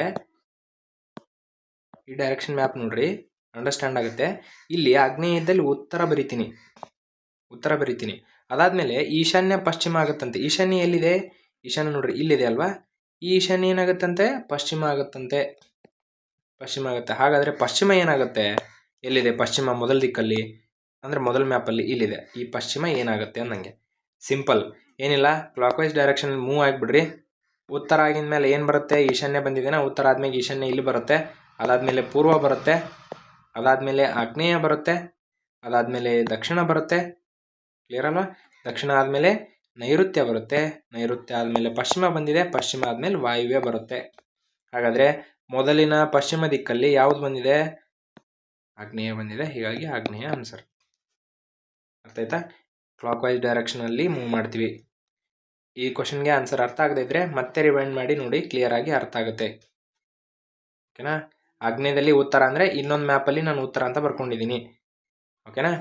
ಈಶಾನ್ಯ ಪಶ್ಚಿಮ ಅಂದರೆ ಈಶಾನ್ಯ ಪಶ್ಚಿಮ ಆಗಿರೋದನ್ನು ನಾನು ಈ ರೀತಿ ಬರ್ಕೊಂಡಿದ್ದೀನಿ. ಅಂಡರ್ಸ್ಟ್ಯಾಂಡ್? ಓಕೆ, ನೆಕ್ಸ್ಟ್ ಕ್ವಶನ್ ಅಪವರ್ತನದ ಮೇಲೆ ಒಂದು ಕ್ವಶನ್ ಬಂದಿದೆ. ಸೊ ಈ ಒಂದು ಬೀಜೋಕ್ತಿಯ ಒಂದು ಅಪವರ್ತನ ಇಷ್ಟ ಆದರೆ ಇನ್ನೊಂದು ಅಪವರ್ತನ ಏನು ಅಂತ ಕೇಳ್ತಾ ಇದ್ದಾರೆ. ಸೊ ಈಗ ಮೊದಲಿಗೆ ಆ ಕ್ವಶನ್ನ ಬರ್ಕೊಳ್ತೀನಿ. 6xy - 4y + 6 - 9x. ಓಕೆನಾ? ಆಲ್ರೆಡಿ 3x - 2 ಇದೆ ಅಂತೆ. ಇನ್ನೊಂದು ಯಾವುದು ಅಂತ ಕೇಳ್ತಾ ಇದ್ದಾರೆ. ಸಿಂಪ್ಲಿಫೈ ಮಾಡಬೇಕಷ್ಟೇ, ಈಸಿ, ವೆರಿ ಈಸಿ. ಓಕೆನಾ? ಎರಡರಲ್ಲಿ ಕಾಮನ್ ಇರುವಂಥ ಫ್ಯಾಕ್ಟರ್ಗಳನ್ನ ತೊಗೊಂಡ್ಬಿಟ್ರೆ ಅಪವರ್ತನ ಸಿಕ್ಕಂಗೆ. ಈಗ ನಾನು ಏನು ಮಾಡ್ತೀನಿ ಅಂತಂದರೆ, ಇವೆರಡರಲ್ಲಿ ಕಾಮನ್ ಯಾವುದು? 2y. ಕ್ಲಿಯರಾ? ಇವೆರಡರಲ್ಲಿ ಕಾಮನ್ ಯಾವುದು? 2y. ಹಾಗಿದ್ರೆ ಉಳಿದಿರೋದೇನು ಹೇಳ್ರಿ? ಉಳಿದಿರೋದು 2 ಅಂದರೆ 3x ಉಳಿತು, ಮೈನಸ್ ಇಲ್ಲಿ ಉಳಿದಿರೋದು 2 ಅಷ್ಟೇ. ಕ್ಲಿಯರ್ ಅಲ್ವಾ? ಕ್ಲಿಯರಾ? ಪ್ಲಸ್ ನೋಡ್ರಿ, ಇವೆರಡರಲ್ಲಿ ಕಾಮನ್ ಏನು? 3 ಅನ್ನೋದು ಕಾಮನ್ ಆಗಿರುತ್ತೆ. 2 - 3x. ಅರ್ಥ ಆಯ್ತಾ? ಸೊ ಇವಾಗ ಎರಡು ಕೂಡ ನಾವೇನು ಮಾಡಬೇಕು? ಅಪವರ್ತನ ಒಂದೇ ಮಾಡಬೇಕು. ಓಕೆನಾ?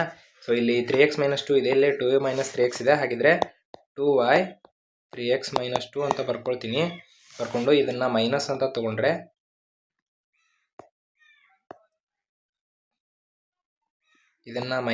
ತಗೊಂಡ್ರೆ ನೋಡ್ರಿ ಹೆಂಗೆ ಚೇಂಜ್ ಆಗುತ್ತೆ ಅಂದರೆ 3x - 2 ಅಂತ ಆಗುತ್ತೆ. ಓಕೆನಾ? ಸೊ ಈಗ ಮಲ್ಟಿಪ್ಲೈ ಮಾಡಿ ನೋಡ್ಬೋದು ನೀವು. Minus into this one is -3x, minus into minus. ಓಕೆನಾ? ಸೇಮ್ ಅಲ್ವಾ? ಮೈನಸ್ ಇಂಟು ಮೈನಸ್ ಪ್ಲಸ್ ಆಗುತ್ತೆ, ಮೈನಸ್ ಇಂಟು ಪ್ಲಸ್ ಮೈನಸ್ ಆಗುತ್ತೆ. ಅರ್ಥ ಆಯ್ತಾ? ಸೊ ಈಗ ಉಳಿದಿರೋದು ನೋಡೋಣ. ನಮಗೆ ಎರಡು ಕೂಡ ಅಪವರ್ತನ ಸೇಮ್ ಆದವು. ಎರಡು ಕಡೆ ಇಲ್ಲಿದೆ ಇದೆ. ಹಾಗಿದ್ರೆ ಉಳಿದಿರೋದು 2y - 3. ಎಲ್ಲಿದೆ ಆಪ್ಷನಲ್ಲಿ? ಇಲ್ಲಿದೆ. ಓಕೆನಾ? ಇದರಲ್ಲಿ ನಾನು ಹೇಗೆ ಮೈನಸ್ ಮಾಡಿದೆ ಅಂದರೆ, ಈಗ ನೋಡ್ರಿ, ಈಗ 2 - 3x ಇದೆ ಅಂದರೆ, ಈಗ ನಾನು ಏನಾದ್ರೂ ಇಲ್ಲಿ ಚೇಂಜ್ ಮಾಡ್ತಾ ಇದ್ದೀನಿ ಅಂದರೆ, ಇಲ್ಲಿ ಮೈನಸ್ ಹಾಕ್ಕೊಳ್ತಾ ಇದ್ದೀನಿ ಅಂದರೆ, ಇಲ್ಲಿ ನೋಡ್ರಿ, ಇಲ್ಲಿ ಮೈನಸ್ ಹಾಕ್ಕೊಳ್ತಾ ಇದ್ದೀನಿ ಅಂದರೆ ಇದು ಉಲ್ಟಾ ಆಗುತ್ತೆ, 3x - 2 ಅಂತ ಆಗುತ್ತೆ. ಅದನ್ನೇ ನಾನು ಇಲ್ಲಿ ಬರೆದಿದ್ದೀನಿ. ಸಿಂಪಲ್ಲಾ? ಸರಿ, next question. x/y raised to n - 1 = y/x raised to n - 3 ಅಂತ ಇದೆ. n ಬೆಲೆ ಏನು ಅಂತ ಕೇಳಿದ್ದಾರೆ. ಓಕೆನಾ? ಫಸ್ಟ್ಗೆ ಬರ್ಕೊಳ್ರಿ, ಘಾತಾಂಕಗಳಿಗೆ ಸಂಬಂಧಿಸಿದಂತಹ ಒಂದು question. Powers y/x raised to n - 3.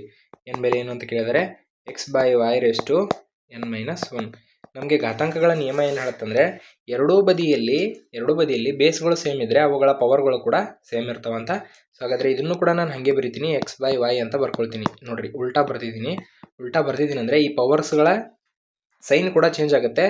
-3 ಇದ್ದಿದ್ದು +3 ಆಗುತ್ತೆ, +n ಇದ್ದಿದ್ದು -n ಆಗುತ್ತೆ. ಅಂಡರ್ಸ್ಟ್ಯಾಂಡ್ ಆಯ್ತಾ? ಕ್ಲಿಯರ್ ಆಯ್ತು ಅಂದ್ಕೊಂಡಿದ್ದೀನಿ. ಹಾಗಿದ್ರೆ ಅವುಗಳ ಪವರ್ಗಳು ಸೇಮ್ ಆಗಿರ್ತವೆ. ಈಗ ಸಂಖ್ಯೆ ಒಂದು ಕಡೆ ಮಾಡಿರಿ, n ಒಂದು ಕಡೆ ಮಾಡಿರಿ.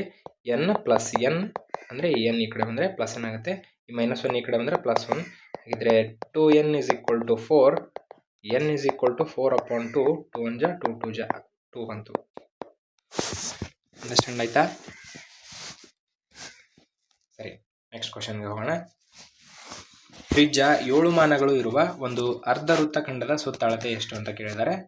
ಓಕೆನಾ? ಅರ್ಧ ವೃತ್ತಖಂಡದ ಸುತ್ತಳತೆ ಅಂತೆ. ಸೊ ಇಲ್ಲಿ ಈ ರೀತಿ ಇದೆ, ಅರ್ಧ ವೃತ್ತ ಇದೆ. ಈ ರೀತಿ ಅರ್ಧ ವೃತ್ತ ಇದೆ. ಇದರ ತ್ರಿಜ್ಯ 7 ಮಾನಗಳಾದರೆ ಸುತ್ತಳತೆ ಎಷ್ಟು ಅಂತ ಕೇಳಿದರೆ, ಪೂರ್ಣ ವೃತ್ತದ ಸುತ್ತಳತೆ 2πr ಆದರೆ ಅರ್ಧ ವೃತ್ತದ ಸುತ್ತಳತೆ πr + 2r. ಕ್ಲಿಯರಾ? ಸೂತ್ರ ಗೊತ್ತಿರುತ್ತೆ.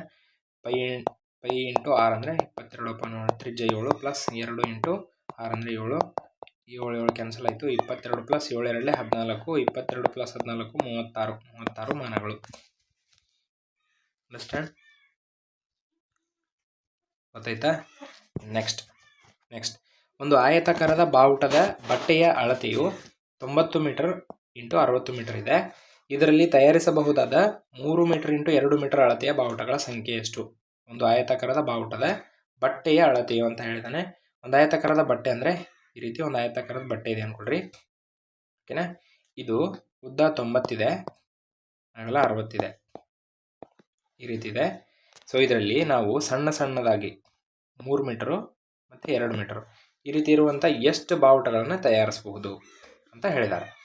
ಫಸ್ಟಿಗೆ ನೀವೇನು ಮಾಡಿರಿ ಅಂದರೆ ಈ ದೊಡ್ಡ ಬಾವುಟ ಮತ್ತು ಸಣ್ಣ ಬಾವುಟದ ವಿಸ್ತೀರ್ಣ ಕಂಡು ಹಿಡ್ಕೊಳ್ರಿ. ಸೂತ್ರ ಏನು? ಉದ್ದ ಇಂಟು ಅಗಲ 90 × 60, 96 54, 2 0 ಎಕ್ಸ್ಟ್ರಾ. ಇದರಲ್ಲಿ ಸೇಮ್ 3 × 2 ಅಂದರೆ 6. ಸೊ ಹಾಗಾದರೆ ಇದ್ರ ವಿಸ್ತೀರ್ಣ ಎಷ್ಟು ಬಂತು? ಇವುಗಳನ್ನು ಡಿವೈಡೆಡ್ ಬೈ ಮಾಡಿಬಿಡ್ರಿ. ಅಷ್ಟು ಬಾವುಟಗಳನ್ನು ನಾವು ತಯಾರಿಸ್ಬೋದು. ನನಗೆ 6 × 9 54, 900. ಎಷ್ಟು ಬಾವುಟಗಳನ್ನು ತಯಾರಿಸ್ಬೋದು? 900. ಈ ವಿಸ್ತೀರ್ಣವನ್ನು ಭಾಗಿಸ್ಬೇಕು. 900 ಬಾವುಟಗಳನ್ನು ರೆಡಿ ಮಾಡಬಹುದು. ಇಷ್ಟಿದ್ದಂಗೆ ಇಷ್ಟು 900 ಮಾಡ್ತಾ ಹೋಗ್ಬೋದು. ಕ್ಲಿಯರಾ? ನೆಕ್ಸ್ಟ್ ತುಂಬಾನೇ ಈಸಿ ಆಗಿದ್ದಾವೆ ಕ್ವಶನ್ಗಳು. Next question. ಸೊ ಈ ರೀತಿ ಕ್ವಶನನ್ನು ಪ್ರಾಕ್ಟೀಸ್ ಮಾಡಿದ್ರೆ ಕಾನ್ಫಿಡೆನ್ಸ್ ಹೆಚ್ಚಾಗುತ್ತೆ. ಮತ್ತೆ ನೀವು ಟಫ್ ಆಗಿರುವಂಥ ಕ್ವಶನ್ಸನ್ನು ಬಿಡಿಸೋಕ್ಕೆ ನಿಮ್ಗೆ ಒಂದಿಷ್ಟು ಏನು ಮೂಲಗಳು ಸಿಕ್ಕಂಗಾಗುತ್ತೆ. ಓಕೆನಾ? ಈಗ 100 ಸೆಂಟಿಮೀಟರ್ ಉದ್ದದ ತಂತಿಯನ್ನು ಚೌಕಾಕಾರದಲ್ಲಿ ಬಗ್ಗಿಸಿದೆ. ಆ ಚೌಕದ ವಿಸ್ತೀರ್ಣ ಎಷ್ಟು ಅಂತ ಹೇಳಿದ್ದಾರೆ. ಸೊ ಈಗ 100 ಸೆಂಟಿಮೀಟರ್ ಇದೆ ಅಂದ್ಕೊಳ್ರಿ. ಒಂದು ಯಾವುದೋ ತಂತಿ ಇದೆ, 100 ಸೆಂಟಿಮೀಟರ್ ಇದೆ. ಇದನ್ನು ನಾನು ಏನು ಮಾಡ್ತೀನಿ ಅಂದರೆ ಚೌಕಾಕಾರದಲ್ಲಿ ಬಗ್ಗಿಸ್ತೀನಿ. ಅಂದರೆ ಸ್ಕ್ವೇರ್ನಲ್ಲಿ ಶೇಪಲ್ಲಿ ರೆಡಿ ಮಾಡ್ತೀನಿ. ಈ ರೀತಿ ಸ್ಕ್ವೇರ್ ಶೇಪಲ್ಲಿ ರೆಡಿ ಮಾಡ್ತೀನಿ. ಈ 4 ಸೇರಿಸಿದ್ರೆ 100 ಅಂದರೆ ಒಂದೊಂದು ಎಷ್ಟು? 4 ಬಾಹುಗಳು ಸಮನಾಗಿರೋದ್ರಿಂದ 4ರಿಂದ ಭಾಗಿಸಿದ್ರೆ 4 1 4 2 10, 4 5 20, 4 5 4 2 8, 2 ಉಳಿತು 25, 4 5 20. ಸೊ ಹಾಗಿದ್ರೆ 25 ಬಂತು ಒಂದೊಂದು ಸೈಡ್. 25 ಸೆಂಟಿಮೀಟರ್. ಚೌಕದಲ್ಲೆಲ್ಲ ಬಾಹು ಸಮನಾಗಿರುತ್ತಲ್ವಾ? ಹಾಗಿದ್ರೆ ಇವಾಗ ಚೌಕದ ವಿಸ್ತೀರ್ಣ ಕಂಡುಹಿಡಿ ಸೂತ್ರ ಏನು? ಬಾಹು ಇಂಟು ಬಾಹು. 25 × 25, 625 ಸೆಂಟಿಮೀಟರ್ ಸ್ಕ್ವೇರ್. ಪರ್ಫೆಕ್ಟ್ ಸ್ಕ್ವೇರ್ ಅಲ್ವಾ? 25ರ ವರ್ಗ 625. ಈಸಿ. Next question. ಒಂದು ರೈಲು 5 ಗಂಟೆಗಳಲ್ಲಿ 320 ಕಿಲೋಮೀಟರ್ ದೂರ ಕ್ರಮಿಸುತ್ತದೆ. ಒಂದು ರೈಲು 5 ಗಂಟೆಗಳಲ್ಲಿ 320 ಕಿಲೋಮೀಟರ್ ದೂರ ಕ್ರಮಿಸುತ್ತೆ. ಒಂದು ಬಸ್ಸು 4 ಗಂಟೆಗಳಲ್ಲಿ 160 ಕಿಲೋಮೀಟರ್ ದೂರ ಕ್ರಮಿಸುತ್ತದೆ. ಹಾಗಾದರೆ ಅವುಗಳ ವೇಗಗಳ ಅನುಪಾತ. ರೇಷೋ ಮೇಲೆ ಕ್ವಶನ್ಸ್. ನೋಡ್ರಿ, ಒಂದು ರೈಲು 5 ಗಂಟೆಗಳಲ್ಲಿ, ಇಲ್ಲೊಂದು ರೈಲ್ ಇದೆ ಅನ್ಕೊಳ್ರಿ. ಓಕೆನಾ? ರೈಲು ಈ ಕಡೆ ಬಸ್ ಇದೆ. ಓಕೆನಾ? 5 ಗಂಟೆಗಳಲ್ಲಿ ಕಾಲ ಎಷ್ಟು? 5 ಗಂಟೆ. ನೆಕ್ಸ್ಟ್ ದೂರ ಎಷ್ಟು? 320. ಈ ಕಡೆ ಕಾಲ ಎಷ್ಟು? ನೋಡ್ರಿ, ಎಷ್ಟು ತೆಗೆದುಕೊಂಡಿದೆ? 4. ದೂರ ಎಷ್ಟು? 160 ಕಿಲೋಮೀಟರ್. ಕ್ಲಿಯರ್ ಅಲ್ವಾ? ಕ್ರಮಿಸಿದ್ರೆ ಅವುಗಳ ವೇಗಗಳ ಅನುಪಾತ. ವೇಗ ಕಂಡು ಹಿಡಿಲಿಕ್ಕೆ ಸೂತ್ರ ಇದೆ. ವೇಗ = ದೂರ ಅಪಾನ್ ಕಾಲ. ಇದು ರೈಲಿಂದು, ಇದು ಬಸ್ಸಿಂದು. ವೇಗ = ದೂರ ಅಪಾನ್ ಕಾಲ.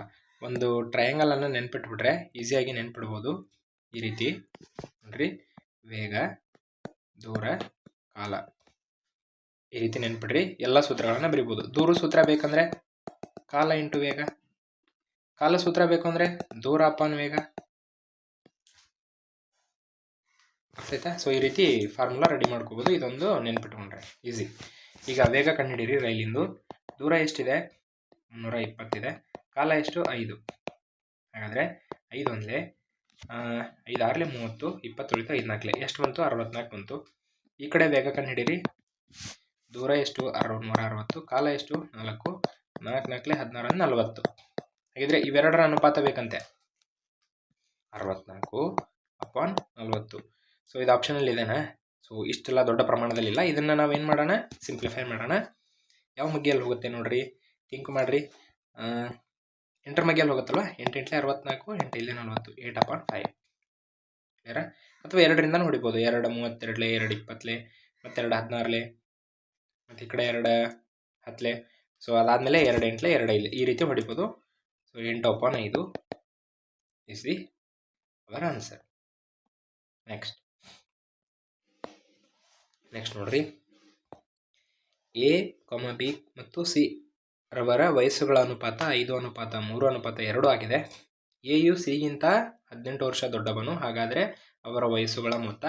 ಇಲ್ಲಿ ವಯಸ್ಸು ಅನುಪಾತ. ಸೊ ಎಲ್ಲ ಮಿಕ್ಸ್ ಆಗಿ ಒಂದು ಕ್ವಶನ್ ಕೇಳಿದ್ದಾರೆ. ಓಕೆನಾ? ಸೊ ಸಿಂಪಲ್ ಆಗಿದೆ ನೋಡ್ರಿ. ABC ರವರ ವಯಸ್ಸುಗಳ ಅನುಪಾತ 5:3:2. ಸೊ ಹಿಂಗಿದ್ದಾಗ ಎಕ್ಸ್ ಅಂತ ತೊಗೊಂಡ್ಬಿಡ್ರಿ. 5x 3x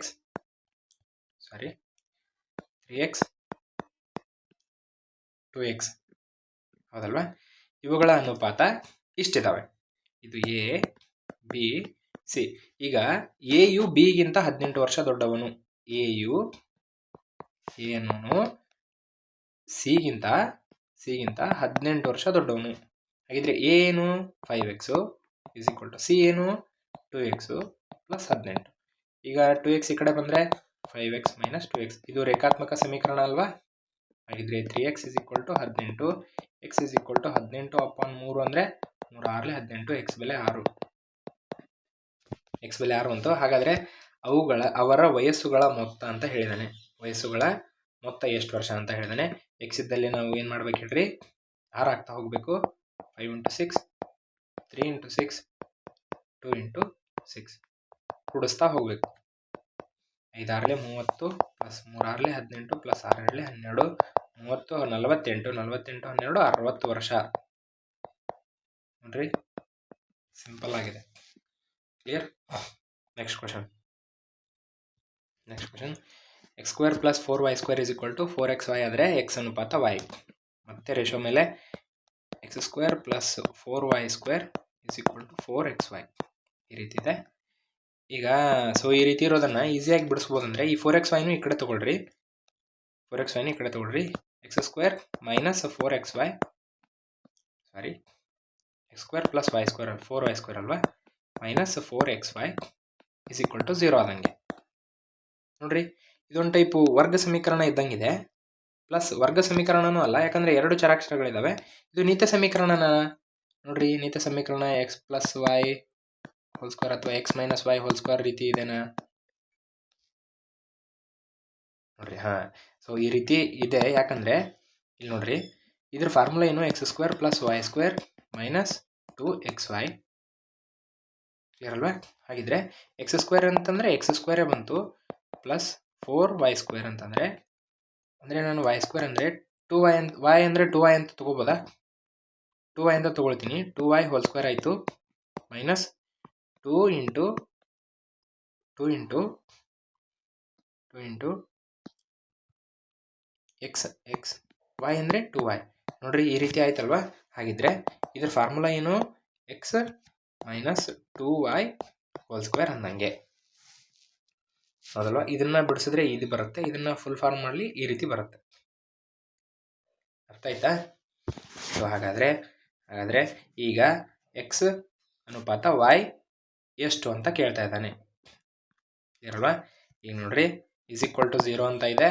ಎರಡು ಕಡೆ ಸ್ಕ್ವೇರ್ ಇರೋದನ್ನು ಕ್ಯಾನ್ಸಲ್ ಮಾಡಿದ್ರೆ x - 2y = 0 ಅಂತ ಆಗುತ್ತೆ. ಓಕೆನಾ? x = 2y ಅಂತ ಆಗುತ್ತೆ. ಹಾಗಿದ್ರೆ x ಅನುಪಾತ y ಅಲ್ವಾ? x ಅನುಪಾತ y ಅಂದರೆ x/y = 2/1. therefore x ಅನುಪಾತ y = 2:1. ಕ್ಲಿಯರ್? ಸರಿ, next. So I think this is the last question of our marathon class. So ಮೊದಲ 5 ಧನ ಘನ ಸಂಖ್ಯೆಗಳ ಸರಾಸರಿ ಅಂತ ಕೇಳ್ತಾ ಇದ್ದಾನೆ. ಧನ ಘನ ಅಂದರೆ ಪಾಸಿಟಿವ್ ಕ್ಯೂಬ್ ನಂಬರ್. ಅದು ಎಷ್ಟಂತೆ? ಮೊದಲ 5 ಅಂತೆ. ಮೊದಲ 5 ಅಂದರೆ ನೋಡ್ರಿ, 1 ಕ್ಯೂಬ್ 1, 2 ಕ್ಯೂಬ್ ಕಲ್ತಿದ್ದೀವಿ 8, 3 ಕ್ಯೂಬ್ 27, 4 ಕ್ಯೂಬ್ ಎಷ್ಟು? 4 16, 14 64 ಆಯಿತು. 5 ಕ್ಯೂಬ್ ಇಲ್ಲಿ 25, 125. ಸೊ ಇವುಗಳ ಸರಾಸರಿ ಎಂದಿದ್ದಾನೆ. ಸರಾಸರಿ ಸೂತ್ರ ಏನು? ಇವನ್ನಿಷ್ಟನ್ನು ನಾವೇನು ಮಾಡಬೇಕು? ಕೂಡಿಸ್ಬೇಕು. 5ಅನ್ನು 5ರಿಂದ ಭಾಗಿಸ್ಬೇಕು. ಓಕೆ, ಇದರ ಆನ್ಸರನ್ನು ಕಮೆಂಟ್ ಮೂಲಕ ತಿಳಿಸ್ತೀರಿ ಅಂತ ಅಂದ್ಕೊಂಡಿದ್ದೀವಿ. ಓಕೆನಾ? So this is the last question. ಸರಿನಾ? ಸೊ 30 ಕ್ವಶನ್ಗಳನ್ನು ಈ ಒಂದು ವಿಡಿಯೋದಲ್ಲಿ ತಿಳಿಸೋದಕ್ಕೆ ಪ್ರಯತ್ನ ಮಾಡಿದ್ದೀವಿ. ನೀವು ನೋಡ್ತಿರ್ಬೋದು, ಪ್ರತಿಯೊಂದು ಕ್ವಶನ್ ಕೂಡ ಒಂದೊಂದು ಕಾನ್ಸೆಪ್ಟನ್ನು ಹೇಳ್ಕೊಡುತ್ತೆ. ಆದಷ್ಟು ರೇಷಿಯೋ ಮತ್ತು ವಯಸ್ಸಿಗೆ ಸಂಬಂಧಿಸಿದಂಥ ಕ್ವಶನ್ಗಳು ಜಾಸ್ತಿ ಇದ್ದಾವೆ. ಮತ್ತು ಈಗ ರೇಖಾಗಣಿತದ ಪಾರ್ಟ್ ಕೂಡ ತುಂಬಾ ಜಾಸ್ತಿ ಆಗಿತ್ತು ಈ ಒಂದು ವಿಡಿಯೋದಲ್ಲಿ. ಓಕೆನಾ? ಸೊ ಇನ್ನು ಇದರಲ್ಲಿ ಉಳಿದಿರೋದಂದರೆ ಈಗ ವೃತ್ತಗಳ ಮೇಲೆ ಯಾವ ರೀತಿ ಕೋನಗಳು ಬರ್ತವೆ ಇವುಗಳನ್ನು ಒಂದಿಷ್ಟು ತಿಳಿಸ್ಕೊಡ್ಬೇಕು. ಓಕೆನಾ? ತ್ರಿಭುಜದ ಮೇಲೆ ಕೋನಗಳು, ಚತುರ್ಭುಜದ ಮೇಲೆ ಕೋನಗಳು ಅವುಗಳನ್ನು ಕೂಡ ತಿಳಿಸ್ಕೊಡ್ಬೇಕು. ಸೊ ಮುಂದಿನ ವಿಡಿಯೋದಲ್ಲಿ ಅದರ ಕಂಪ್ಲೀಟ್ ಆದಂಥ ಮಾಹಿತಿಯನ್ನು ತಿಳಿಸ್ಕೊಡುವಂಥ ಪ್ರಯತ್ನ ಮಾಡ್ತೀವಿ. ಇನ್ನೂ ಕೂಡ ನಮ್ಮ ಚಾನಲ್ಗೆ ಸಬ್ಸ್ಕ್ರೈಬ್ ಮಾಡ್ಕೊಳ್ತಾ ಇದ್ದರೆ ದಯವಿಟ್ಟು ಸಬ್ಸ್ಕ್ರೈಬ್ ಮಾಡ್ಕೊಳ್ಳಿ.